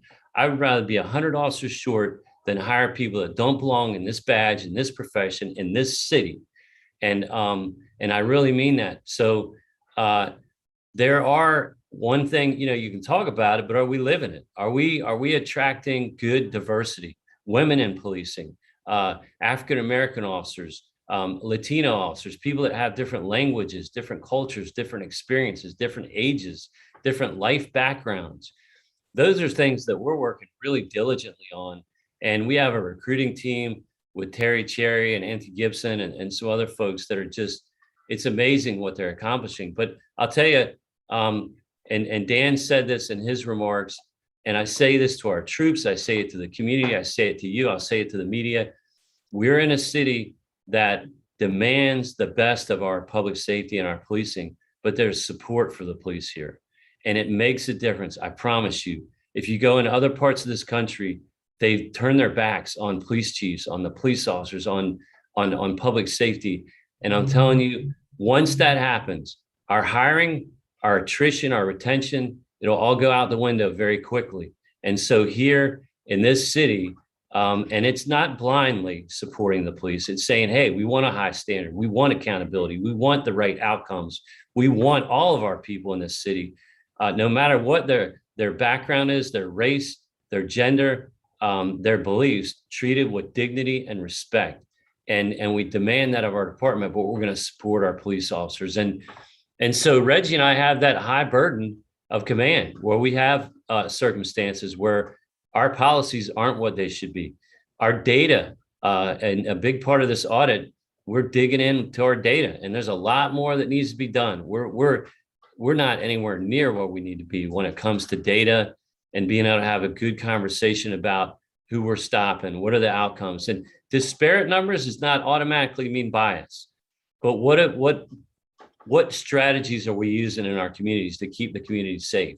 We can't just stop everybody that moves. We can't just have zero tolerance. We can't just go on the street corners, and we're not going to do that. We're not doing that. We're not going to do that and stop everybody that moves and violate people's rights. So how do we do it right? And that takes a lot of work. And it starts with who we hire, the culture that we have within our organization, our first line supervisors, our command, all of our training and our leadership. And a lot of this budget reflects that. And I will tell you, the partnerships that we've developed reflects that. I just met with the Rotary, and they actually want to support us even more. They gave us a $50,000 grant a year ago for leadership development. They're so excited about what we were doing. There's some discussion about maybe even doing more for us and with us to build more bridges. All good, Chief. Thank you. Thank you so much. Thank you, council member. Any other questions for the chief? Chief, were you completed with your presentation? Or did you I really did, for the most part, unless Amy wants me to cover anything additional. I covered everything that I wanted to highlight. Okay, thank you. Amy? Oh, I see Councilmember Rappel's hand up. Councilmember Rappel? Yeah, thank you, Mr. Mayor, and Chief, thank you for the great presentation. I wanted to see if you could briefly chat about West Ashley specifically. You know, this is one of the larger areas of our city, and Lieutenant King does a amazing job out there. But we've been hearing a lot about you know, maybe some more needs over in West Ashley than perhaps in the past, and wanted just to get a sense of kind of how we're doing in West Ashley and how this budget maybe you know, responds to the fact that we may need some more help over in West Ashley. Thank you. Absolutely. I don't want to diminish any particular communities. Crime tends to move and it goes to different places. I can tell you it's down on the peninsula. There's a lot of success that's been achieved, and it's up in the West Ashley area and up towards Ravenel and up 17 and in different communities. And some of that's in the county. Like this last weekend, several of those events that occurred were actually in the county, and some of it's in the city. But it doesn't matter, right? We all have to work together. And so the level of collaboration that we have with all of our local jurisdictions. I mentioned Reggie, but I'd say the same thing about Mark Arnold and Mount Pleasant, Sheriff Graziano, our federal task forces, all those partners that we have on the federal side with the U.S. Attorney's Office, the Solicitor's Office, and a whole variety of other partners.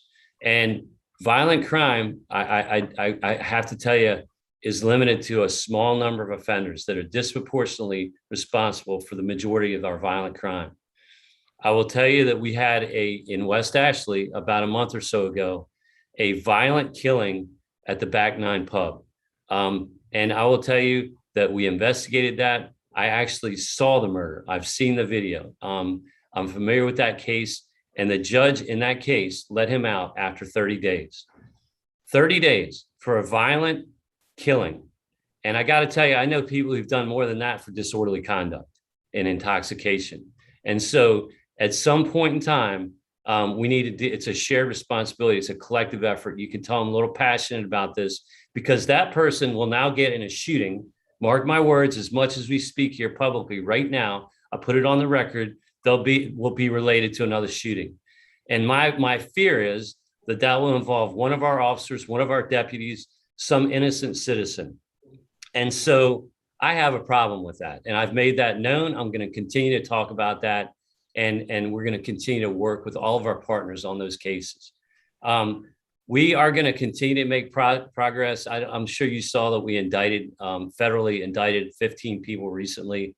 That will have a significant impact on some of these violent criminals.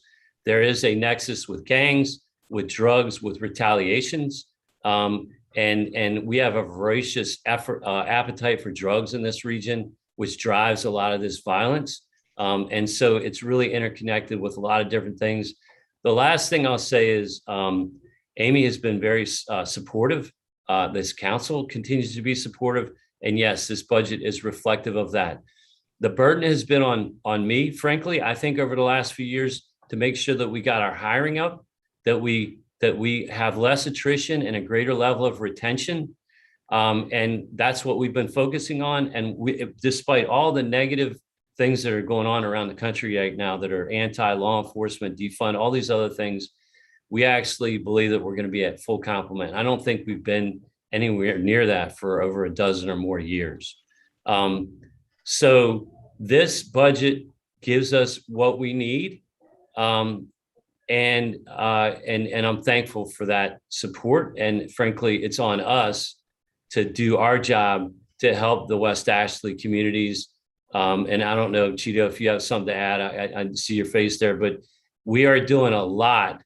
And it's a collaborative effort. I can tell you, I spent an hour and a half with my investigative command this morning, getting updates. There's a lot of good work going on. DC Walker, did you want to add something? No, sir. I concur with everything the chief said. He very eloquently put it. Yes, sir. Any other questions from council? So Chief, Always appreciate the chief's level of enthusiasm. You can see it in his voice and his mannerism. Chief, thank you for making our city stronger and safer. Thank you, sir. And I was going to thank you, Chief, for your presentation and your responses. I think they were spot on. And I could go on at length. You brought it up again, but I'm just going to say it one more time. To be able to say that we will be at full complement of our police department by next spring is huge. It's a testimony, Chief, to your leadership and to the direction that we're headed. So thank you for all of that. I mean, I got elected 6 years ago, and one of the first things I heard from Chief Mullen was how far down we were in terms of personnel willing to hire on in the police department. I think you said it's been 12 years since the city was at full complement. I mean, that's big. That's big, y'all. And by the way, there be some little impact on our budget as well, but we welcome that. I see you got your hand up one more time, but thank you, Chief. Thank you. And I see Wes's face there. And I just want to give a shout out to him and his budget. There's numerous IT requests. I won't get into all of them, but for the in-car cameras and computers and some cameras in the city and some other things. And I couldn't ask for a better partner with Wes. He's got a very difficult job with the CFO's office and trying to balance priorities. But I would just put a plug. I actually had a note to myself. That's the one thing I missed, was just to put in a plug for him and Jason with Parks and some of our facilities upgrades. It's not in our budget, but it's a significant part of our ability to operate. Is Wes has really been, his team has stepped up in a big way. And those two areas are, just wanted to put a plug in for those two groups, because that's something that helps us quite a bit. Great. Well, that's a perfect lead in, because Wes Rattery is up next with information technology. Wes, thank you, Chief. Thanks. Wes, you want me to share for you?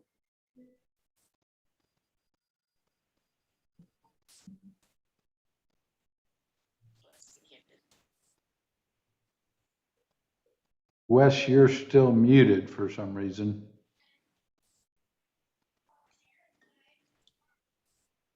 He's got to figure out the IT, I guess. It is a little ironic. Can you all see the screen okay, though?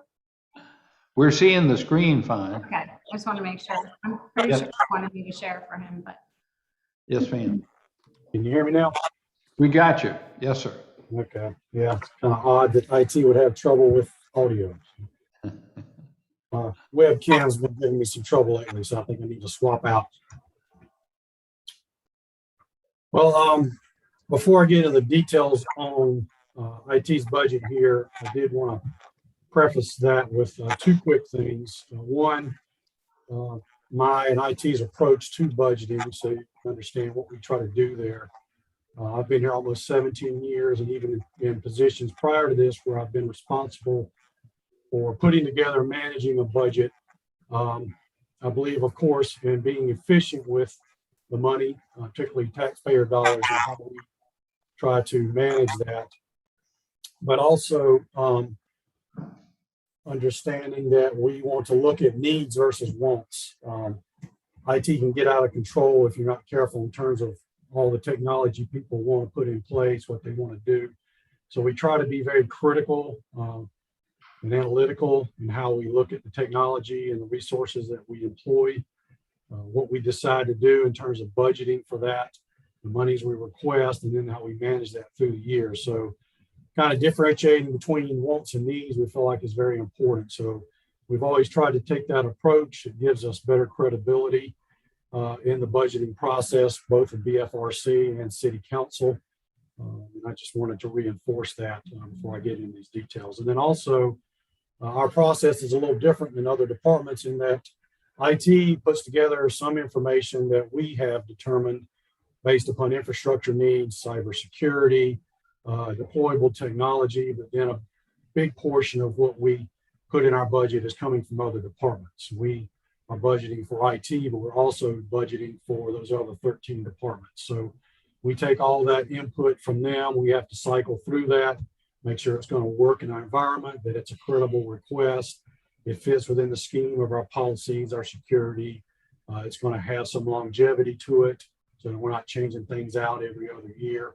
So these are all things we have to take into consideration as we put this together. My stuff is not necessarily prioritized. Again, everything we put in here we feel is a need versus a want.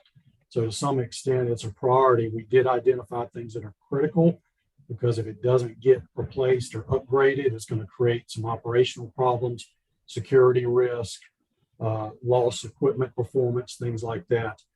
And then also from a standpoint of the things that are given to us from other departments, we can't necessarily prioritize for them. I've tried to do that in the past.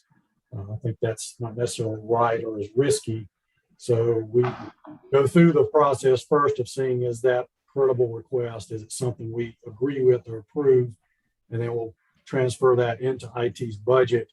And then it's really more up to them potentially defending their request directly, or council pursuing more information on that request. So that's kind of how we put that together here. Any questions on any of that? Okay, our budget is kind of in two parts. We have our main IT department budget, which is the 161,000 that we have up here first. And then we have the public safety piece of IT's budget, which is the 235,000. So we'll look at those each separately. This first one, the 161,000, is also divided into two parts. The top piece, as you can see, is primarily projects. Again, most of this is coming from other departments. And then the lower section is kind of what IT has submitted based upon infrastructure needs, cybersecurity, equipment replacement, things like that. So there is a differentiation between those two paths. I'm gonna run through these quickly because I know this is y'all's favorite part and you've been sitting here for a while, but if you have any questions, please pop in at any time and hopefully I'll see hands or somebody can call me out.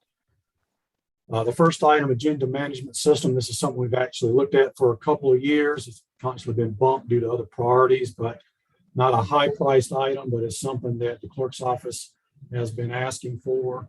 I think the mayor was on board some previous discussions, and we feel like it's something that can provide notable return to them. It's a very manually intensive process right now where they're having to handle a lot of paper, go through a lot of manual processes in the workflow. This will move a lot of that to an electronic process and collecting that data, aggregating it, pushing it through, distributing it. Obviously, there'll be some process questions and what can and can't be done from an ordinance standpoint, possibly, and how things are posted or distributed. But the goal there is to really clean up and streamline their process and how they put together agendas.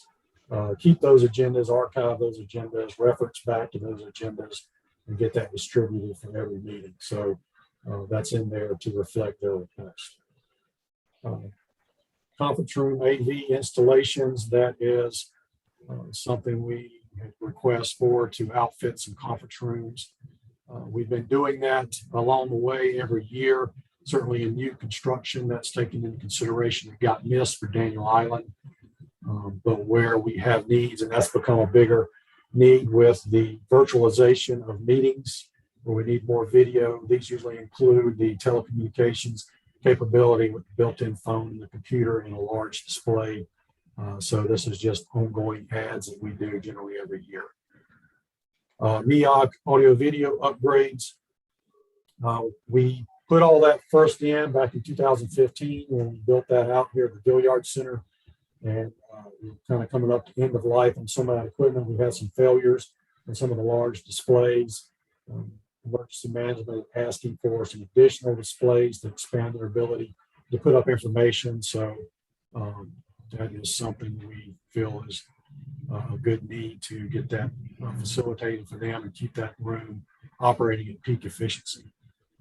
Jury management system. This is actually an add-on to an existing project that's in this year's budget to replace their case management system.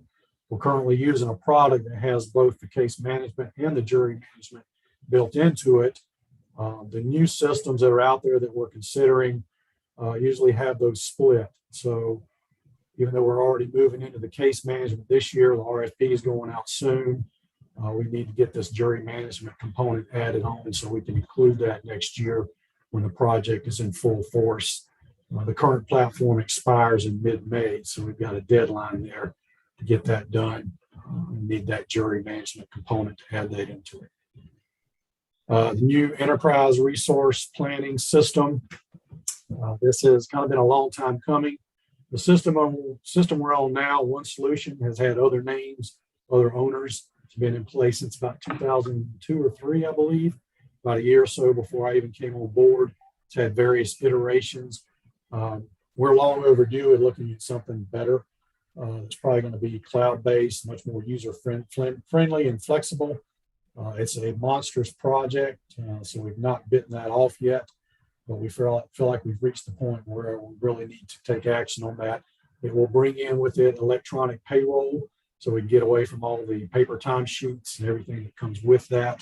Of course, that will also include all the budgeting and finance, procurement, HR, a lot of other elements that come with that. So it's a big project that will probably be multiple years in the implementing, but that's something we feel like we need to go ahead and get started next year. Hey, Wes, quick question. Yes, sir. And for employees that are working remotely, and I'm sure that some of that will continue as we move forward, we would still be able to capture their information the same way, won't we? From this system. In terms of time worked? Yes. Yes, sir. All that would be built into the system. Again, you'd have, instead of the paper, you would then have the digital timesheets. They would probably be able to go online and input that data via the computer instead of trying to fill out, scan, email, all those kind of steps we're doing right now. Can I add something to that? As a follow-up? Okay. I'm sorry, Councilmember. We're also, when we were looking at it before, when we were just looking at the timekeeping part of it, what it was whether you could actually sign on right from your computer. I think that's kind of what you're talking about too, Councilmember Gregory, in terms of that was my follow-up. Yes. Yeah. So that would also, we will be looking at that as well. Okay. Thank you. Yes, sir. And Wes, while you're talking about that item, can you just remind us, how long you've sort of been planning for this when you first, introduced it as a budget priority or a budget necessity? It's been a while, right? We first started looking at the electronic timekeeping separately about 2 years ago. Talking about it even before then. There'd been discussion over the past couple of years about replacing the entire system.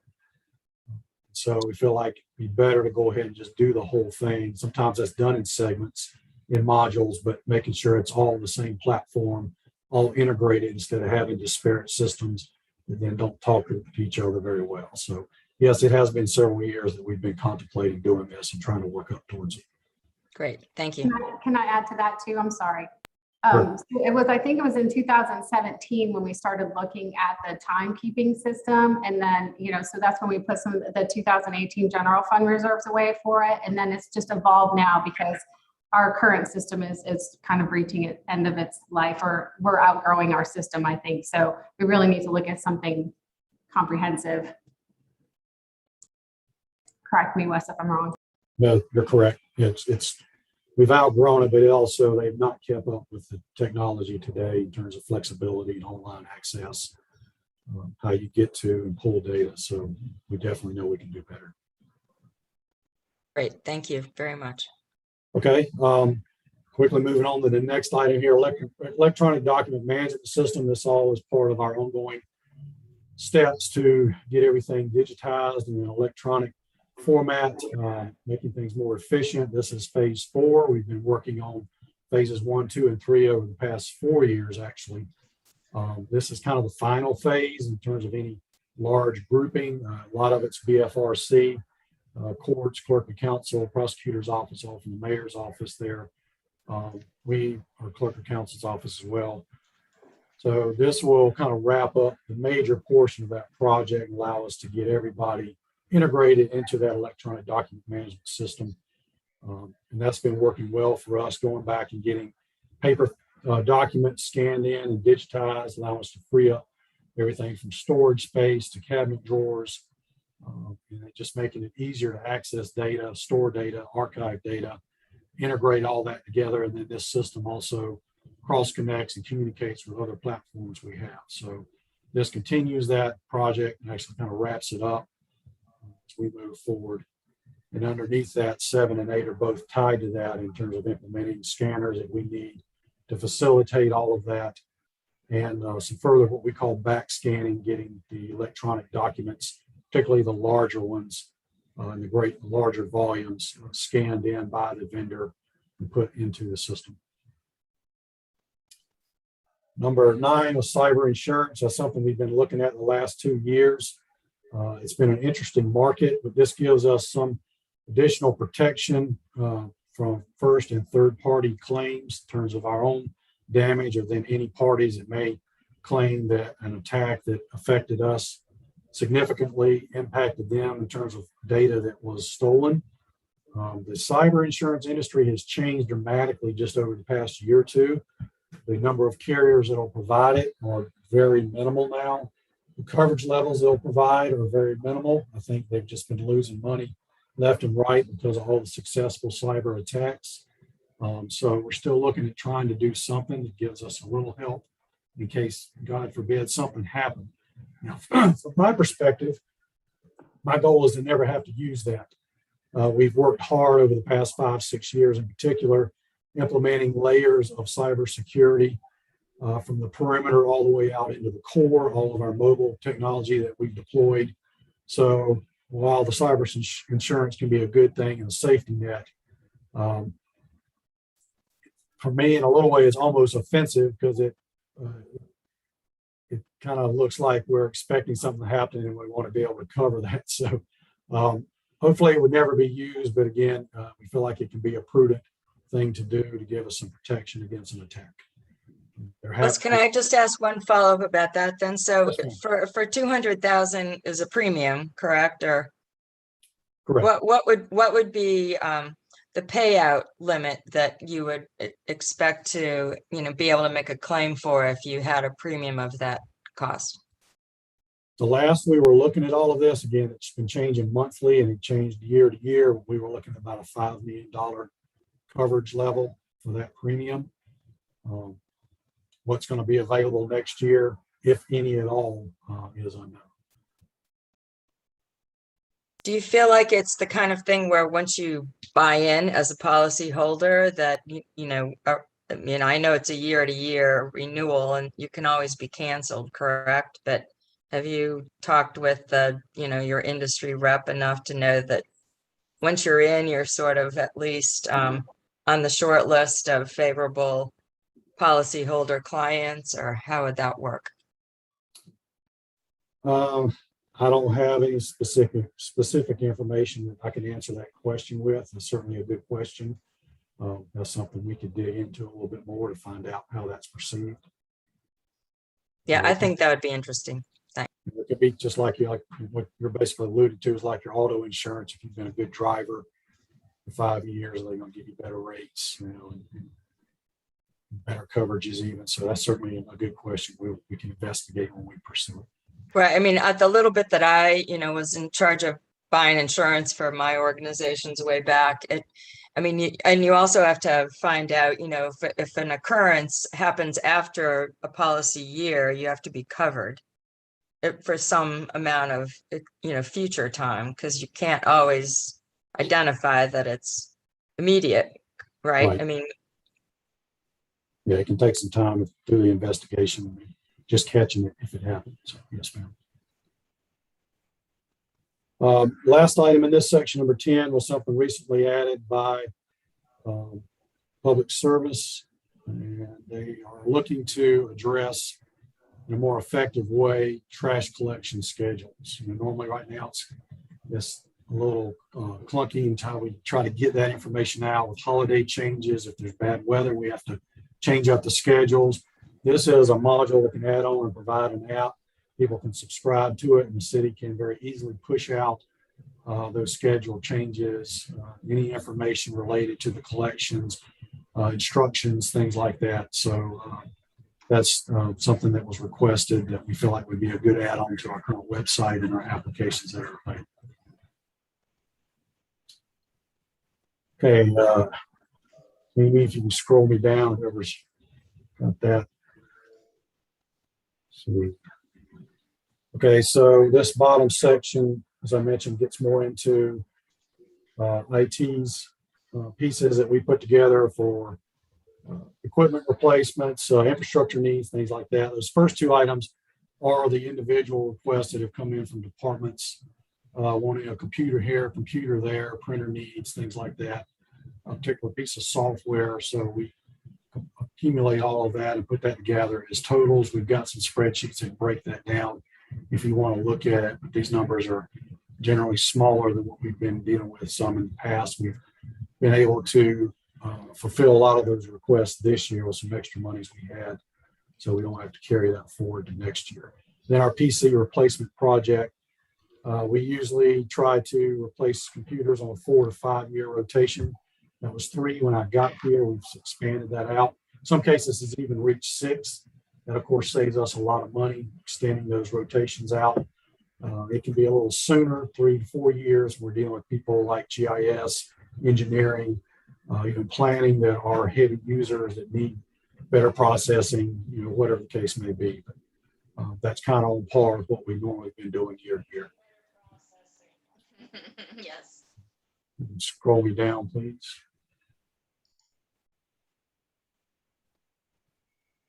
And then this bottom section, you see some critical items there. That's all infrastructure equipment. It's basically in our core here. These are things that are reaching end of life. They're major components in the city's operation. These control how our entire network operates. We have 60-something plus facilities that are all interconnected into our network. 1,300 computers, a lot of mobile technology, all of that's driving through our data center. So this all facilitates that, addresses our storage, our cybersecurity, and how our internal systems operate and are protected. So those 5 items there are things that we effectively have to do, or we will have some significant problems next year when we lose some poorly systems or start having operational problems. Number 9 and number 10 are related. These are requests to expand our ability to protect our network out to the endpoint. Currently, right now, we run multiple software programs for antivirus, anti-malware. This gives us the ability to have better insight into what's on our network, what's on the end of it, what all is running on it, what their operational state is, if there's any threats or risks. It also allows us to be able to push out updates in a more effective and quick manner from operating system and application software. So we're able to keep things more up to date, which is always considered the best protection that you can do, is keeping things updated with patches and fixes that come out from the vendors. So this will allow us to do this in a much more timely manner. Number 11, this year we started our first end user cybersecurity awareness training. We were able to do it through SLED with a free program that they had put together for city, county, and state agency. But it was limited. It was kind of clunky. We had some struggles in getting it completed. It served the purpose of kind of putting people on notice that we were doing this now, and we required everybody to go through it. That was great, but this is something we want to do quarterly, and we need to be able to do it more effectively. So we've looked at one of the top resources out there that provide this. And this is something we can roll out and do quarterly, all digitally through people's emails, to have them go online to a website and complete 15, 20-minute training sessions that keep them apprised of cybersecurity awareness, the different threats that are out there, how to recognize them, how to work through that, how to report it. And we feel like that provides us with much better security, because our weakest link is our end user and what they're doing out there, opening email, what they're clicking on. We would include city council on this since you're using city email. And this is something you would see as well. We feel like this is a critically important function that we need to roll out and be able to do more effectively than we did this past year with SLED. And then number 12, that is the mobile. That is some upgrades we need to do with the microphones in council chambers. The FCC recently opened some frequencies that are now conflicting with the frequencies in our microphones. You may have noticed in past meetings, it's been a while, but we were having situations where some of the council mics would drop out momentarily or have some kind of interference. We determined, ultimately figured out that's what was going on here. So we need to replace all those microphones and receivers to get around that frequency problem. Hey, Wes, this is Dudley. A quick question for you. How do you distinguish between critical and required? Critical is if we don't do it, we will have failures and major operations will go down. So networks will quit working. People won't be able to access data. They won't be able to communicate. They won't be able to access their email. So we see that as, I guess to phrase it this way, you have no choice, really. We have to do that. Otherwise, it's going to be a serious issue that will impact city operations, which would, again, effectively shut things down. Got it. Thanks. Yes, sir. And then at the bottom, those are things they've identified as base.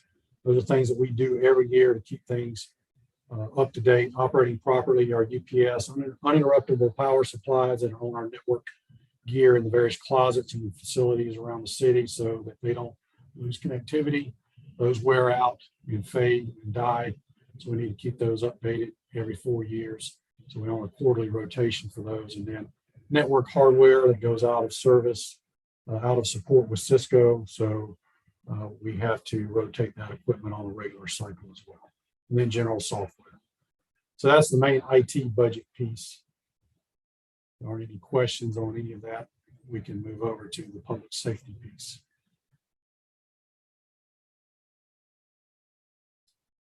So again, in public safety, these are all things that were submitted. A large portion of this is police. Ultimately, defending these requests, I would defer to Chief Reynolds, Chief Curria, but IT has reviewed these. A lot of this is continuation of things we've been doing in the past that we support and agree with. Otherwise, we would not have put it in here. The first item is 37 mobile data terminals for police. This is kind of the last big order to outfit vehicles, to get all of their vehicles that they want outfitted with in-car cameras and all interlinked with the combination in-car MDTs and camera systems. From there on, it will just mainly be the rotations we do every year. So this is a good milestone in that they are basically outfitting all the vehicles that they want to outfit with these systems for mobile data terminals and in-car camera systems.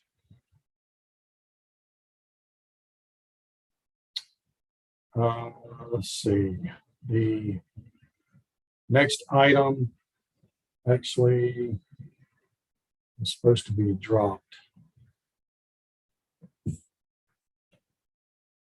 think this might be an older page, Amy. I'm sorry, Wes, what? Number 2, those peripherals, we actually took that out. This might be an older sheet.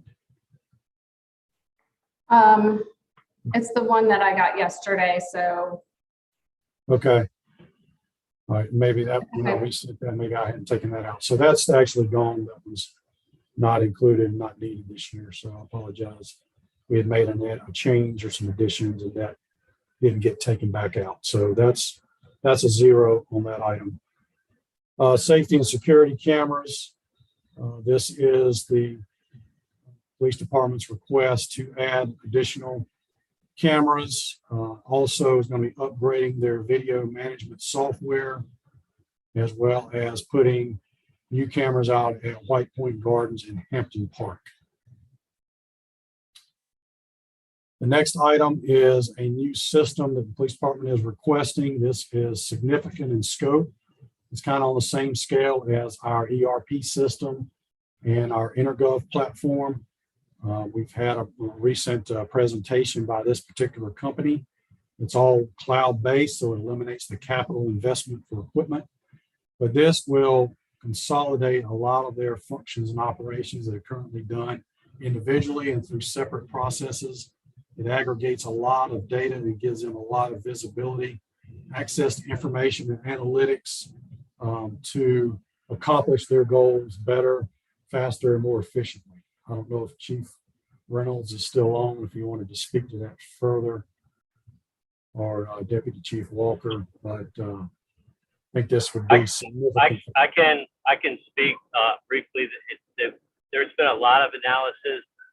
In short, we keep talking about making sure we get more cops hired and more cops out in the field. And Council Member Appel referenced West Ashley, and so we said, how can we look at force multipliers? How can we look at areas where we can have a much more efficient outcome, where we have really a lot of pain points?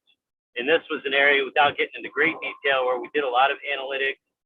There was a lot of discussion with Wes's shop to look at it to see if it really was going to accomplish what we thought it would. We actually looked at it from a fiscal perspective and a time management perspective. And I think it's going to be a huge improvement for our investigators, our patrol officers, our solicitor. It does a lot of things, and it takes advantage of our existing platforms, and it helps our officers tremendously. It will reduce a lot of redundancy, and it will make us a lot more effective. So I think even include helping with some of our prosecutions, because there's just a lot of things that are not very efficient right now that this is going to help streamline. Thank you, Chief. Moving along, if there aren't not any questions on that. Number 5, the police department has put out some of these flock safety cameras. They're very mobile, easy to put up, provide automatic license plate recognition capabilities. So they want to put out 6 more of these. They're different than the main safety and security camera system, and these are more, I guess, flexible, mobile. They can move around and do different things they need to do to look at things that they want to look at in the different areas. So I feel like that's a cost-effective implementation for them. Number 6, SQL Consulting for Data Warehouse. The police has been working over the past couple of years in particular in terms of addressing the sizable amount of data they have, all the different systems the data is coming out of, and we're working with them in terms of improving the access to that data, how it's stored, how it's accessed, and looking at needing some outside consulting services to work on that for some major systems to have all that integrated, how that data is stored and accessible. Number 7, that was put in from forensics, give them more capabilities for pulling data off of mobile devices in particular. Amy, can you scroll me down? And then get towards the bottom here. Again, those are some more items. Another item from forensics, the Faro scanner. Drone replacements. Police department's got 2 drones. They've been in service for several years now. Those are kind of reaching end of life. So looking at needing to replace those to keep that going for them. I think that's been a very effective resource for them. They've used those heavily, as has the fire department. I know they've got those in the budget as well to get additional drones. Then number 10 is more or less an upgrade to their current Forensics Advantage platform, which gives them the ability to manage forensics data. This is going to add some capabilities for them to be able to run that better. use their data in a more effective manner. It gives them some tools for better analytics on that. Let's see. And then mobile data terminals, fire department's asking for 5 more.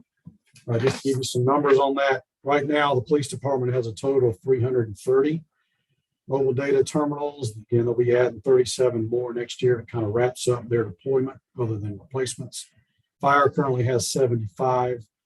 That includes tablets that are out in the field, as well as vehicles. And then this gives them 5 more units in vehicles. Scroll me down, please.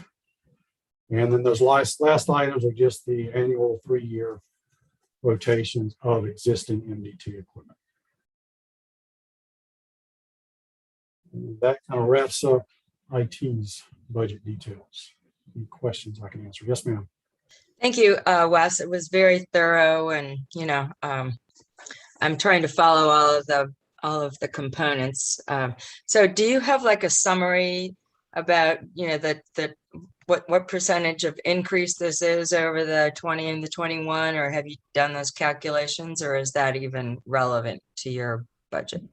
I can get that to you. I can get that out. I don't have that put together today. I started working on that. One thing that makes it a little tricky is monies that are put into the budget sometimes are pulled out to go into lease purchase. So I have to factor that back in. So I didn't get all that completed prior to this meeting, but yeah, I have that information, Councilmember Jackson. I can send that to you after the meeting. I'll send it to all of you.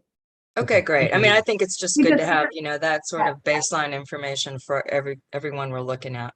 It'll look like the other ones that you received. We just, because all of his is so detailed, that's why we gave you these to make it easier for him to go over so you could see, because it hits so many different object codes. Right. So it's not all in different places, but I'll send you the summary. Okay, great. Thank you. Thanks very much, Wes. Yes, ma'am. Anybody else have a question for Wes? Thank you, Wes, and thank you for your description of that insurance policy. And I think of that movie. You're a very good driver. You've kept us safe. It's been amazing to me. I'm knocking on wood as I'm saying this, with all the security breaches I've read about in the last few years. Y'all have done a terrific job of security, but I guess that insurance is, that's what it is. Good insurance to have, perhaps. Yes, any other comments or questions? Councilmember Waring. Thank you, Mr. Mayor. Wes, thank you for, the mayor's spot on when he said you've been keeping us safe. I thought I heard you made mention of it, but just in case I didn't hear it right, do we have a clock in there so when people come to speak at citizens participation, like they do at county council, they have a clock ticking down? I spoke to the mayor about this earlier. Not today, but maybe a week and a half or so ago. Right now, Vanessa and Jennifer, they shout time, and, of course, people speak right over them and they shout time again. And I think it'd be better for all concerns if we had a clock that simply ticks down, showing if you got a minute to speak, or 2 minutes to speak. And when that's over with, you're encroaching on the person's time who's next up. Do we have anything like that in the budget? Not in the budget. We're looking at going ahead and getting that this year. That actually came up to me from Jennifer. We've been looking at options. There's about 400 variations that we could consider, from flashing lights to countdown clocks. So yes, sir, we're looking at that now. It's not very expensive. And I don't know if we'll have something in place by the next meeting, but we are going to try to have something in shortly. Thank you, sir. Thank you, Wes. And thank you for what you do, Wes. My pleasure. All right. Back to Amy to give us an update on our monthly reports, but in a nutshell, revenue's higher than we thought and expenses are lower than we thought. So that's both good. Amy? You're on mute. Sorry, I said good afternoon. Just to go over expenditures, like you continue to be under budget by the end of August 31st. It's just to remember, it's not a end of year projection. It's just kind of where we are right now. But we are going to dig down a little bit deeper just to see, we're not sure, if it's hiring freeze, perhaps, or the trouble of us being able to hire people, what's going on. It's timing of expenditures, just to dig a little bit deeper to see why we're so under budget in so many areas. We'll get back to you on all of that. Oops, sorry, but that's kind of, my mouse is super, super touchy, so I'm very sorry. It's always very, very small, so that's why it's probably easier for you to see in what I send to you, but that's about where we are right now as of the end of August. Does anybody have any questions? Councilmember Shade? Councilmember Shade?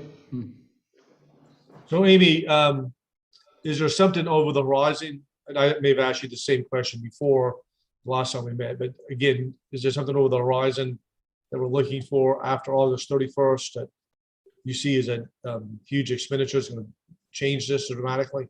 Well, I can tell you for my department, because parking is in my department. So there's capital expenditures that we had budgeted for some of the work that's done in the garages. It's probably making my budget look that much under budget because we haven't gotten to those projects yet. So that's what I'm talking about. There's time of expenditures and things like that, or maybe some projects that we're not getting done that's causing us to do that, but we'd still have to keep those funds intact, if that makes sense. So we just want to look at it a little bit deeper just to kind of see. I know that that's my department, just looking at other departments where we are with some projects and things like that, which we'll be doing anyway, because if we need to reserve funds into the next year for projects that aren't getting done, the departments will have to let us know that pretty soon so we can add it to the budget. Did that answer the question? Yeah, it does. Thank you. So revenues, we're looking good. As you can see, the biggest is business licenses and state of South Carolina, which is our local option sales tax. We budgeted very conservatively for this year for 2021, just because we weren't sure with the pandemic how much businesses suffered. And of course, that revenue that we get in 2021 would have been based on their 2020 revenue. So we were pretty conservative. What we're learning is that it doesn't look like it hit people that hard, which is good. We've increased audits a little bit. I mean, it's not that we're really going after people or anything. It's just that we weren't really doing any at all last year. So that's helping a little bit with the revenue. Construction stayed strong. So that's another area where, we just haven't seen declines at all in business license fees. And there's some larger construction projects going on as well. And there weren't as many businesses closed as we anticipated either. So business licenses was a pleasant surprise for us anyway. And local option sales tax, same thing. I think people just staying home and doing home projects.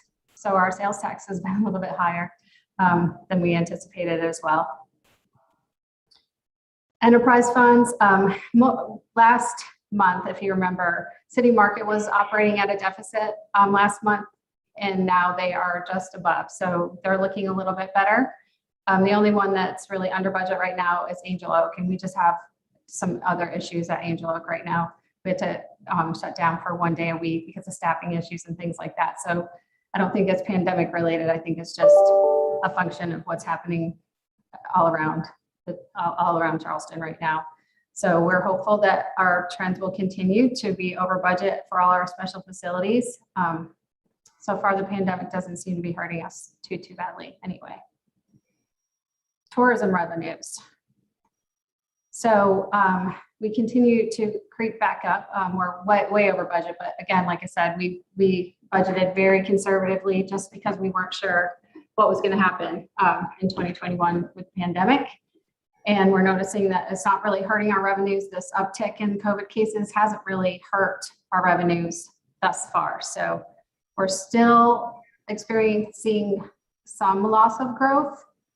I think for ATAX last month, we were at 2015 numbers. So we've moved up to 2016 and we're still at 2017 for hospitality and the other ATAX as well. Does anybody have any questions on that? Okay. And then just I've been giving you this graph as well, all major revenues looking at 1920, what we budgeted in 21 and our actual. And I think I told you last month that we expected our revenues to surpass our 2019 revenues, but we were a little cautious just because at that time the COVID numbers were increasing. But we have surpassed 2019, but most of that's due to business licenses and local option sales tax. So we are looking like we're doing okay, basically. So, and we're hopeful the tropics stay calm and favorable for our area. So anyway, that is where we are for revenues. Other business. Wait, does anybody have any questions on any of what the monthly reports or anything that I can answer? Except good work, Amy. Great work. This just didn't happen. I know what you're doing. Good work. Thank you. Councilmember Shade? Yeah, I just want to echo Councilmember Gregory's response to that, Amy. You do a wonderful job for us. But sort of the same question about expenditures. Is there anything that you're seeing trend-wise that you're concerned about in which these good numbers taper down at all? Or do you think that they're going to remain steady for the rest of the year? I would expect they'll stay steady. You know, we might see, we'll have some more invoices coming in for some of the projects that are getting done. So it might not look, you know, as good as it looks right now. But I would say we're probably will stay steady right where we are. I mean, it's already September. So I would imagine that we'll be right around where we are right now. Okay, thank you. You're welcome. So we had talked about an HR committee, and Councilmember Jackson and Councilmember Gregory both were on that. Some type of perhaps increasing our minimum wage to $15, and over what period of time could we do that? HR looked at that, and they looked at several different scenarios from increasing it to $15 within 2 years up to 4 years. And in order to do that, because we would have compression issues in our lower grades, increasing the minimum wage to their supervisors and things like that. So you really have to adjust the whole pay plan in order to not have compression issues. And then, so in each scenario, it includes a pay adjustment or COLA to ensure that compression isn't an issue, to where you're not having a supervisor who's making less than their staff or too close to what their supervisors are making or their staff is making. So this was the scenarios that were calculated. So you can see this is a 2-year plan. There is a 3-year plan graduated, a regular 3-year plan and a 4-year plan. I know you love how we do scenarios and we give you all these options. So just bear with me. So if we did it in 2 years, this is basically the cost for each year. So in each one of these separate scenarios, you see in each year what it would cost the city to do it, and then in total over time. And then Brian had also put where we are for non-sworn, for PD and FD, to show how that would change as well. I'll give you a minute. And I'll send you these slides like I always do, so you can look at them or send you any other information. I know Councilmember Jackson, Councilmember Gregory, you've already kind of seen this, but. So it's a costly endeavor to do this, for sure, no matter what scenario we look at.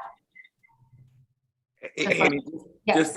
just a quick question for you. I mean, when we talk about a livable wage, we're using $15 as that livable wage.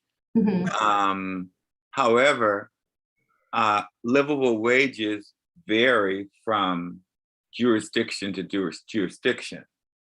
And I think, if I'm not mistaken, the livable wage for the city of Charleston is about $15. But my question is, the longer we take to get to 15, the less that $15 is worth to our staff. And I'm just wondering if there's somehow we could incorporate that into the increase. Otherwise, it comes off to me as though we're playing games with the employees. They know that $15 today is worth less than it will in 4 years. Right.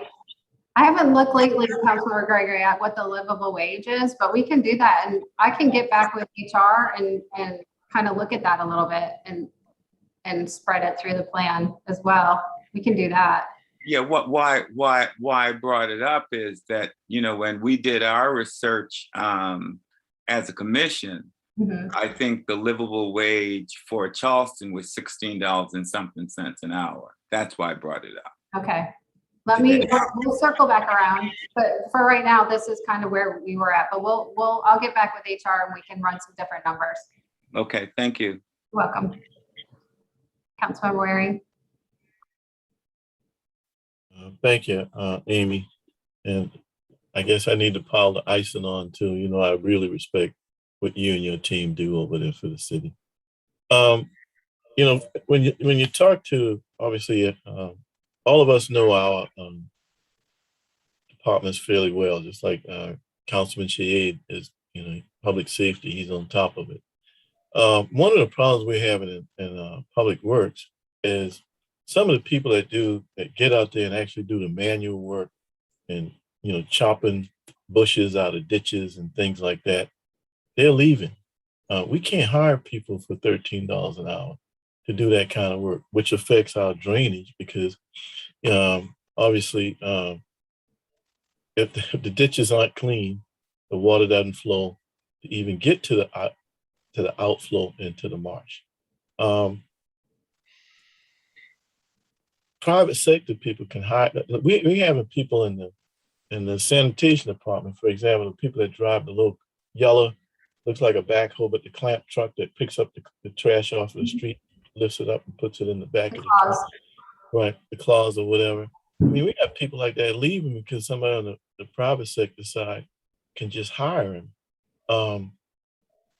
So while we're down those people, and it's a similar thing, I'm sure, you know, Jason Kronsberg will tell you the same thing over in the recreation department. I actually think we as a council are going to be faced with a pretty good tax increase to be able to just pay people so pay them a decent amount so they can stay and work and provide services for the taxpayers. And it's one thing to have positions budgeted, but if you can't get somebody to fill it at that pay rate, then services decline. So, I mean, I understand the scenario, you know, 2 or 3 years getting up to $15 an hour. But I mean, the fact of the matter is, if our people driving our trash truck jump over to, you know, Sanders Brothers because they got a commercial driver's license to drive the vac truck, you know, making 50% more, we're going to continue to fight that attrition rate. So, I mean, I understand this right here, but I certainly want people to be able to clean the ditches. I don't want to lose our clamp drivers, and certainly we don't want to lose our drivers of the vac trucks and things like that. We have to have a mechanism. I understand the compression rate, but the fact is that subordinate worker right now is worth more than what we're paying them. And the competition is telling us that because they're leaving. How do we, as a CFO, given our problem as a company, so to speak, I know we're government, how do we increase those things? How do we get the revenue to increase those low-level positions so we won't have a high attrition rate? That's an excellent question. You know, it would have to be some type of tax increase. You know, there's limited things we can do with our other revenue sources, or you just cut. You don't, you know, you've heard a lot of people come forward with their needs for their department, but do they need people or do they need the other things that they need? So, you know, it's just it'll be a choice based on what our fact of life increases are, and then we'll have to go through and figure out what is our biggest priority. Because yeah, I mean, everybody needs a lot of things, but they need people more than anything else. So is that where we need to focus? Thank you for bringing clarity to that. And Councilor Waring, I know that we're having trouble, but we're having trouble citywide in every single pay grade. It's like across the city. So, you know, I think we talked about this before, because if you remember when we were having this problem and a high turnover rate, we changed the whole pay grade for non-sworn, because sworn Sworn has their own pay plans, and so they have ways of increasing their salary with CEP steps and things like that. But the rest of the city doesn't have that. So when we did that, it helped and it worked for a little while, but now we're just having this huge issue again. And so then when you start, it's now to where we're starting to look at, okay, so now we'll look at environmental services, at drivers, and we'll do this. And then we're running and we're looking at this group over here and trying to figure out how do we keep them and what do we do, sign on bonuses, and we do all that. And we're just jumping to all these different positions all the time. And it's just, you just got to fix everything. Otherwise we're just chasing our tail all the time. And that's kind of where we are again. So thank you for bringing, citywide.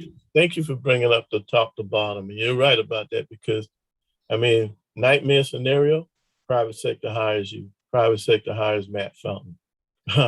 Another city takes the chief away for whatever reasons, both chiefs, police and fire. I mean, we just got to do better. And I got to be frank, we have to raise taxes to do it, to get our people right. I'm willing to do that, because we're paying the price of frugality for 3 years running. And I think now the bill is coming due. Thank you. Hey, Amy, this is Dudley again. And I did tell Councilman Waring, we've got to be competitive at a minimum. And I don't think that we are. That's why we have some of the turnover we're having. Yeah, I have some of that on some of my next slides, Councilmember Gregory, but I'm sorry, go ahead. Okay, mine is more of a general question, and it'll probably take a little longer to get to it. Have we done a cost benefit analysis of remote working versus working on site? We already know that if we did remote, we would need less space to rent, and so forth and so forth and so forth. So it would just be interesting at some point if we can do such a cost benefit analysis and determine whether or not there will be savings and to what extent the savings will be, and how those savings could affect some of what we're talking about now. We have not done that, Councilmember Gregory, but we can talk about it. Because I think the trend, whether or not we like it or not, I mean, even in private industry, okay, it's remote. People have gotten a taste of it already. And even the savings to people who work remotely is substantial as well. So when I talk about cost benefit analysis, I'm talking about across the board. Right. Okay. Mm-hmm. Amy. You're welcome. Anyone else? Okay. So I'll just move on. So Mayor had talked about, I think in the HR committee meeting had said, the 3-year plan, I think based on the costs. We were recommending the graduated plan. I can go back to that if you want me to, because there was just a regular 3-year plan and then the graduated plan. And the graduated plan is a little bit, it's more beneficial because it'll address compression issues better, and it also will make us more competitive with the municipalities around us faster. So right now we know that North Charleston and the Housing Authority are already at $15. The county's plan is to raise minimum wage. So that will probably put us behind them in salaries. And we've lost, quite a few employees to the county already. And Mount Pleasant is currently undergoing a salary study. So we need to be competitive with, with the municipalities around us, because we certainly can't compete with private industry around us. And then we've already talked about making this a priority and what we need to do. Projected turnover rates, this is the scary part. So non-sworn, we're projecting by the end of the year to have a turnover rate of 22.44%. So you can see, please, the sworn is doing pretty well. Non-sworn is the yellow, and that's what we're having the biggest problem with right now. So I just wanted to kind of put it in perspective in terms of what we're dealing with. We're in a bad track right now in terms of turnover. And so, we've had a hiring freeze on for this year. We budgeted for that, but right now, I mean, we're not really holding positions because it takes us so long to hire them anyway. And we're just seeing so much turnover as it is that, you know, we need to try to get people in here. So anyway, that's where we are with that. Any questions? I would like you to go back to the graduated plan, Amy. Can you Sure. show us that again so we can look at it more, you know? Sure. So it is doing the biggest increase in year one to get us to 14. So that's $1, and then gradually increasing it thereafter. Because that, like I said, that will get us a little bit higher, knowing what the other municipalities around us are doing to make us a little bit more competitive on the front end versus, you know, kind of a by year, increasing it little bit by little bit. Does that make sense? Yes. So what we have to focus on basically is year one, as Councilmember Waring, you know, was speaking compellingly about. It is going to take a concerted, you know, agreement by council that we're going to have to find the revenues to do that $7 million number in 1 year. But I am, you know, I join my colleagues who've already spoken that we're just going to get further and further behind, as you've said, and the cost of doing nothing or doing too little is going to be more detrimental to our city's overall ability to serve the citizens.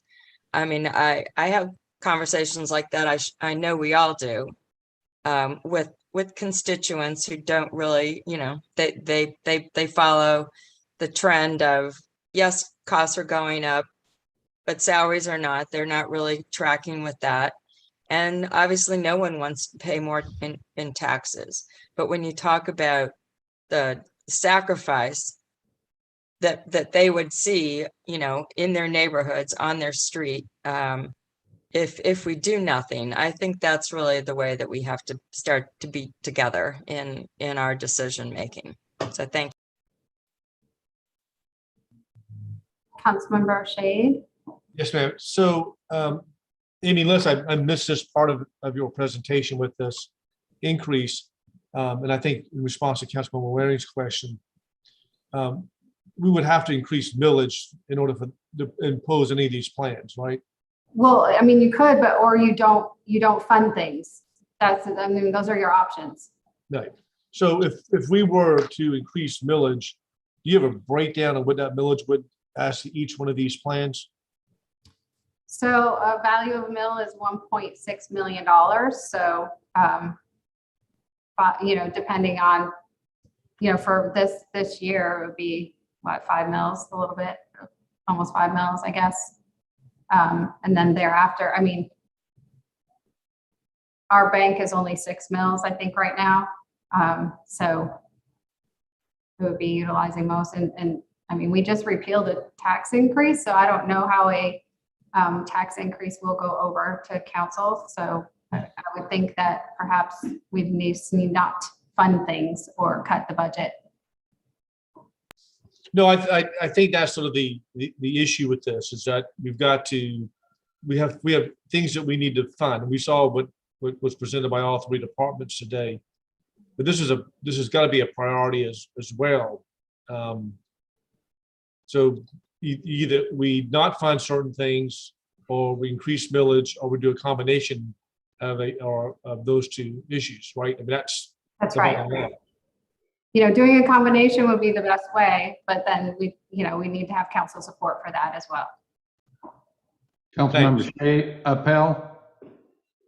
Thank you, Mr. Mayor. And I think this is a really important discussion we're having, and I'm glad we're having it. And, you know, to piggyback off of Councilman Waring's point, you know, the salary issues are not just impacting sort of the frontline manual workers, whether it be in the stormwater department with, you know, clearing out ditches, or, you know, our tree crews. I understand we're down substantial numbers of tree folks. You know, I've got a friend of mine who's a former Marine. He used to work in the tree business in North Carolina. I put him in touch with, you know, our folks, and he was very interested in it. And he called me up and he was like, man, I'd love to work for the city of Charleston. It's just nowhere even close to what the private sector is doing. So that's an important issue, and I'm glad we're having that. But, you know, this also impacts things like stormwater plan review as part of the development review process. I mean, we heard from Robert, regarding our planning and zoning and BAR review. I mean, we're struggling across the board because, the private companies that are hiring, land planners are doing much better. So obviously millage has got to be on the table, but I've got a couple other ideas that I'd like us to consider. One is our stormwater fees that are on our water bills monthly. I think that's been discussed in the past. I think that the benefit of that is there's a tighter nexus between what people are paying and what they're getting in return. I think that selling folks on a couple dollars more a month for stormwater that has a tangible result for them on that specific area, I think will be helpful. But I also think that there's some conversations to be had about, I call it the global entry program for our development review process, where there's developers in this community that'll pay big bucks to have their plans reviewed and cut that time substantially in half. It's a touchy issue. We got to make sure we do it the right way, but there's some creative ways that we can address some of these issues while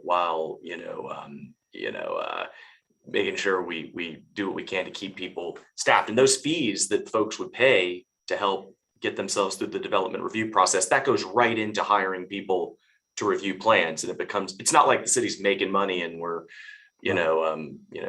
having parties. It's all to help kind of fuel the engines of the city's review processes. So just some other ideas out there. Obviously taxes are the big ticket item, but I think there's some other things we can look at. Well, thank you. And I know that we plan to talk about the stormwater fee at a future meeting when we'll talk about the stormwater budget. But technically that can only pay for certain employees. And but we're going to have that discussion coming up. Councilmember Gregory? Yeah, Mayor, I was about to say the same thing about the stormwater fee. Yeah. Aren't we about to do something with regard to the tax increase that we're now rescinding? Isn't it, we're supposed to do that this month? Have we done that already? Why I'm bringing it up is, I just think that we're going to look kind of fickle, okay? If on one hand, we're not gonna do 3 mil, and then to meet what we need now, okay, if we went to max, we're talking about 5 mil, even a combination thereof. I still think that if we do a tax increase for 2022, it's gonna look like we're fickle and that we are not planning for tomorrow. So I would be very skeptical at this point to support a tax increase, especially with us just turning in, was it 3 mil or 2 mil? It was 2. 2 mil, yeah, 2 mil. It just doesn't make sense to me. I follow you, but when we passed the 2 mils, we made a commitment that if we got federal relief, that we would go back to it, and so we've already done that. That got handled at our last meeting. This is for a new budget year, and Mayor, I clearly understand, what we've done and why we're doing what we're doing. Okay. Yeah. I'm still saying the way it's going to look to the public is, okay, you just gave it back to me and now you're taking it. Well, another way of looking at it though would be how we get around that, I'm not sure. Yeah. But I definitely think that is going to be an issue for us. And another way of looking at it though was we kept our word. Councilmember Waring? You read my mind, Mr. Mayor. That's what I, my good friend and colleague, we did keep our word. But more importantly, Amy just showed us, and I didn't know that until this presentation. I knew we were on a positive trend, but we did budget very frugally last year. And the results have been, fortunately, more revenue than we thought. So one of the responses could be, if somebody did ask me if, man, you guys don't know what you're doing, I would say, number one, we kept our word. We got federal dollars in. Mayor's right on that. But more importantly, the revenues, if we knew the revenues were going to be what Amy just told us,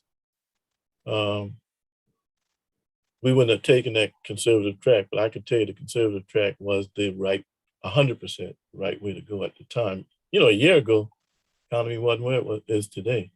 And we're still not out of the woods yet. But That's right. the mere fact is, a year ago, we wasn't losing as many people from one department to the other. I mean, we got it. Listen, that's why North Charleston increasing their pay. That's why the county's increasing their pay. And guess what? They get a trained person when they get some of our people. Man, I won't say they're the only one. You know, Matt Fountain came from the county, so we probably did a little bit of pilfering ourselves. But anyway, we just got to pay our people more. And that's the bottom line when it comes to delivering services to the taxpayer. So, but anyway, we'll get to break bread on that one outside the meeting. That's right. It'd be about 4.3 mils too. I overshot my millage, but it's about 4.3 mils it would take for that first year cost. Just to correct myself. Thank you. So I appreciate all your comments.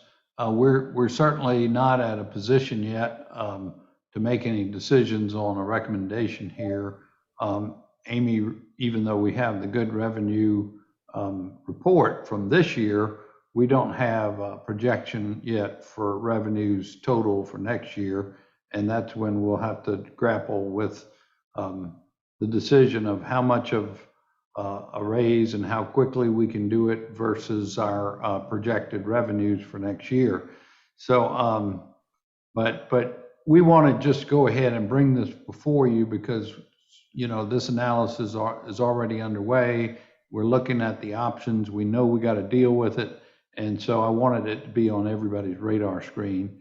And, you know, we'll get to more specific discussion about it when we know what the revenue side is like. Councilmember Waring. Well, thank you, Mr. Mayor. One other piece that maybe it's coming later when we get human resources or something like that, but the members of council that serve on human resources will have this information. I don't. As far as turnover rates from, you know, one level to the other, I think that would be helpful to me as well. Councilmember Waring, I'll send you this slide. Is there any, you want a little bit more detail? What kind of detail would you like? Well, you know, for instance, I guess what in certain departments, how many people we down? Okay. I mean, I don't remember what they gave out at the HR committee, but I'll get with HR and see what we can send to you. That's a little bit more detailed, but I'll send you this in the meantime so you have at least these numbers in front of you.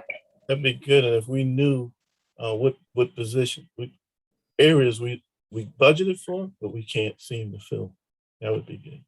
Okay. Thank you. We can review a particular job and reclassify it to a higher wage as well, but of course that impacts the budget. Right. Anyway, that's another way to skin the cat on some specific positions. So thank you all so much for this time this afternoon. Amy, did you have anything else for us? Just that we've completed the departments we said we were going to go over. If there's any other departments you want us to bring forth to you, we can do that. But usually you just do the bigger departments like we did. Our next meeting is October 7th. I know Councilmember Shade, I got a phone call from your office manager today. So I'll look into that for you. And then we have a full council workshop on October 12th. And then there's the public hearing on October 26th. So that's just kind of a look forward to where we are. So hopefully October 7th, we'll have those fact of life increases and things like that we can start looking at, as well as the departmental requests and kind of where we normally put them into priorities for you, like mandatory thing, fact of life, things that we can't touch. So we'll have all of that for you by then as well. Great. Is there any questions? Amy, just to let you know, I'll call you back tomorrow if we don't need to change that. Okay, Why don't you just wait until tomorrow? I just got another conflict popped up with some legal work I've got to be doing. So thanks for the patience on let me this. know, because we were trying to find some dates, but we had to work it into the mayor's schedule too. So just let me know for sure. Okay. I'll let you know tomorrow for sure, if you don't mind. Okay. Thank you. Okay. And then if that's really all I had, if anybody has, oh, I'm sorry, Councilmember Jackson. I just have a question or suggestion. So we're going to have our October 7th is our ad hoc meeting, and then the full council workshop is on the 12th. That's Should correct. we think that maybe we would need to have another ad hoc meeting after the full council workshop, just to, you know, make some adjustments or fine tune whatever we've heard from the full council before it goes to the final document being presented? We can. I guess I didn't put the next ad hoc meeting. Andrew or Kathy, do you have the budget schedule open?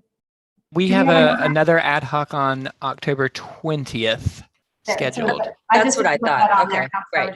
So that should do exactly what you. Yeah. Okay, great. Thank you. Okay. All right, thank you, everybody. Hope y'all have a good evening. Thanks for hanging in there for a long meeting. Thank you, Amy. Sure. Thanks, Amy. Bye-bye. Bye. Great job. Thanks.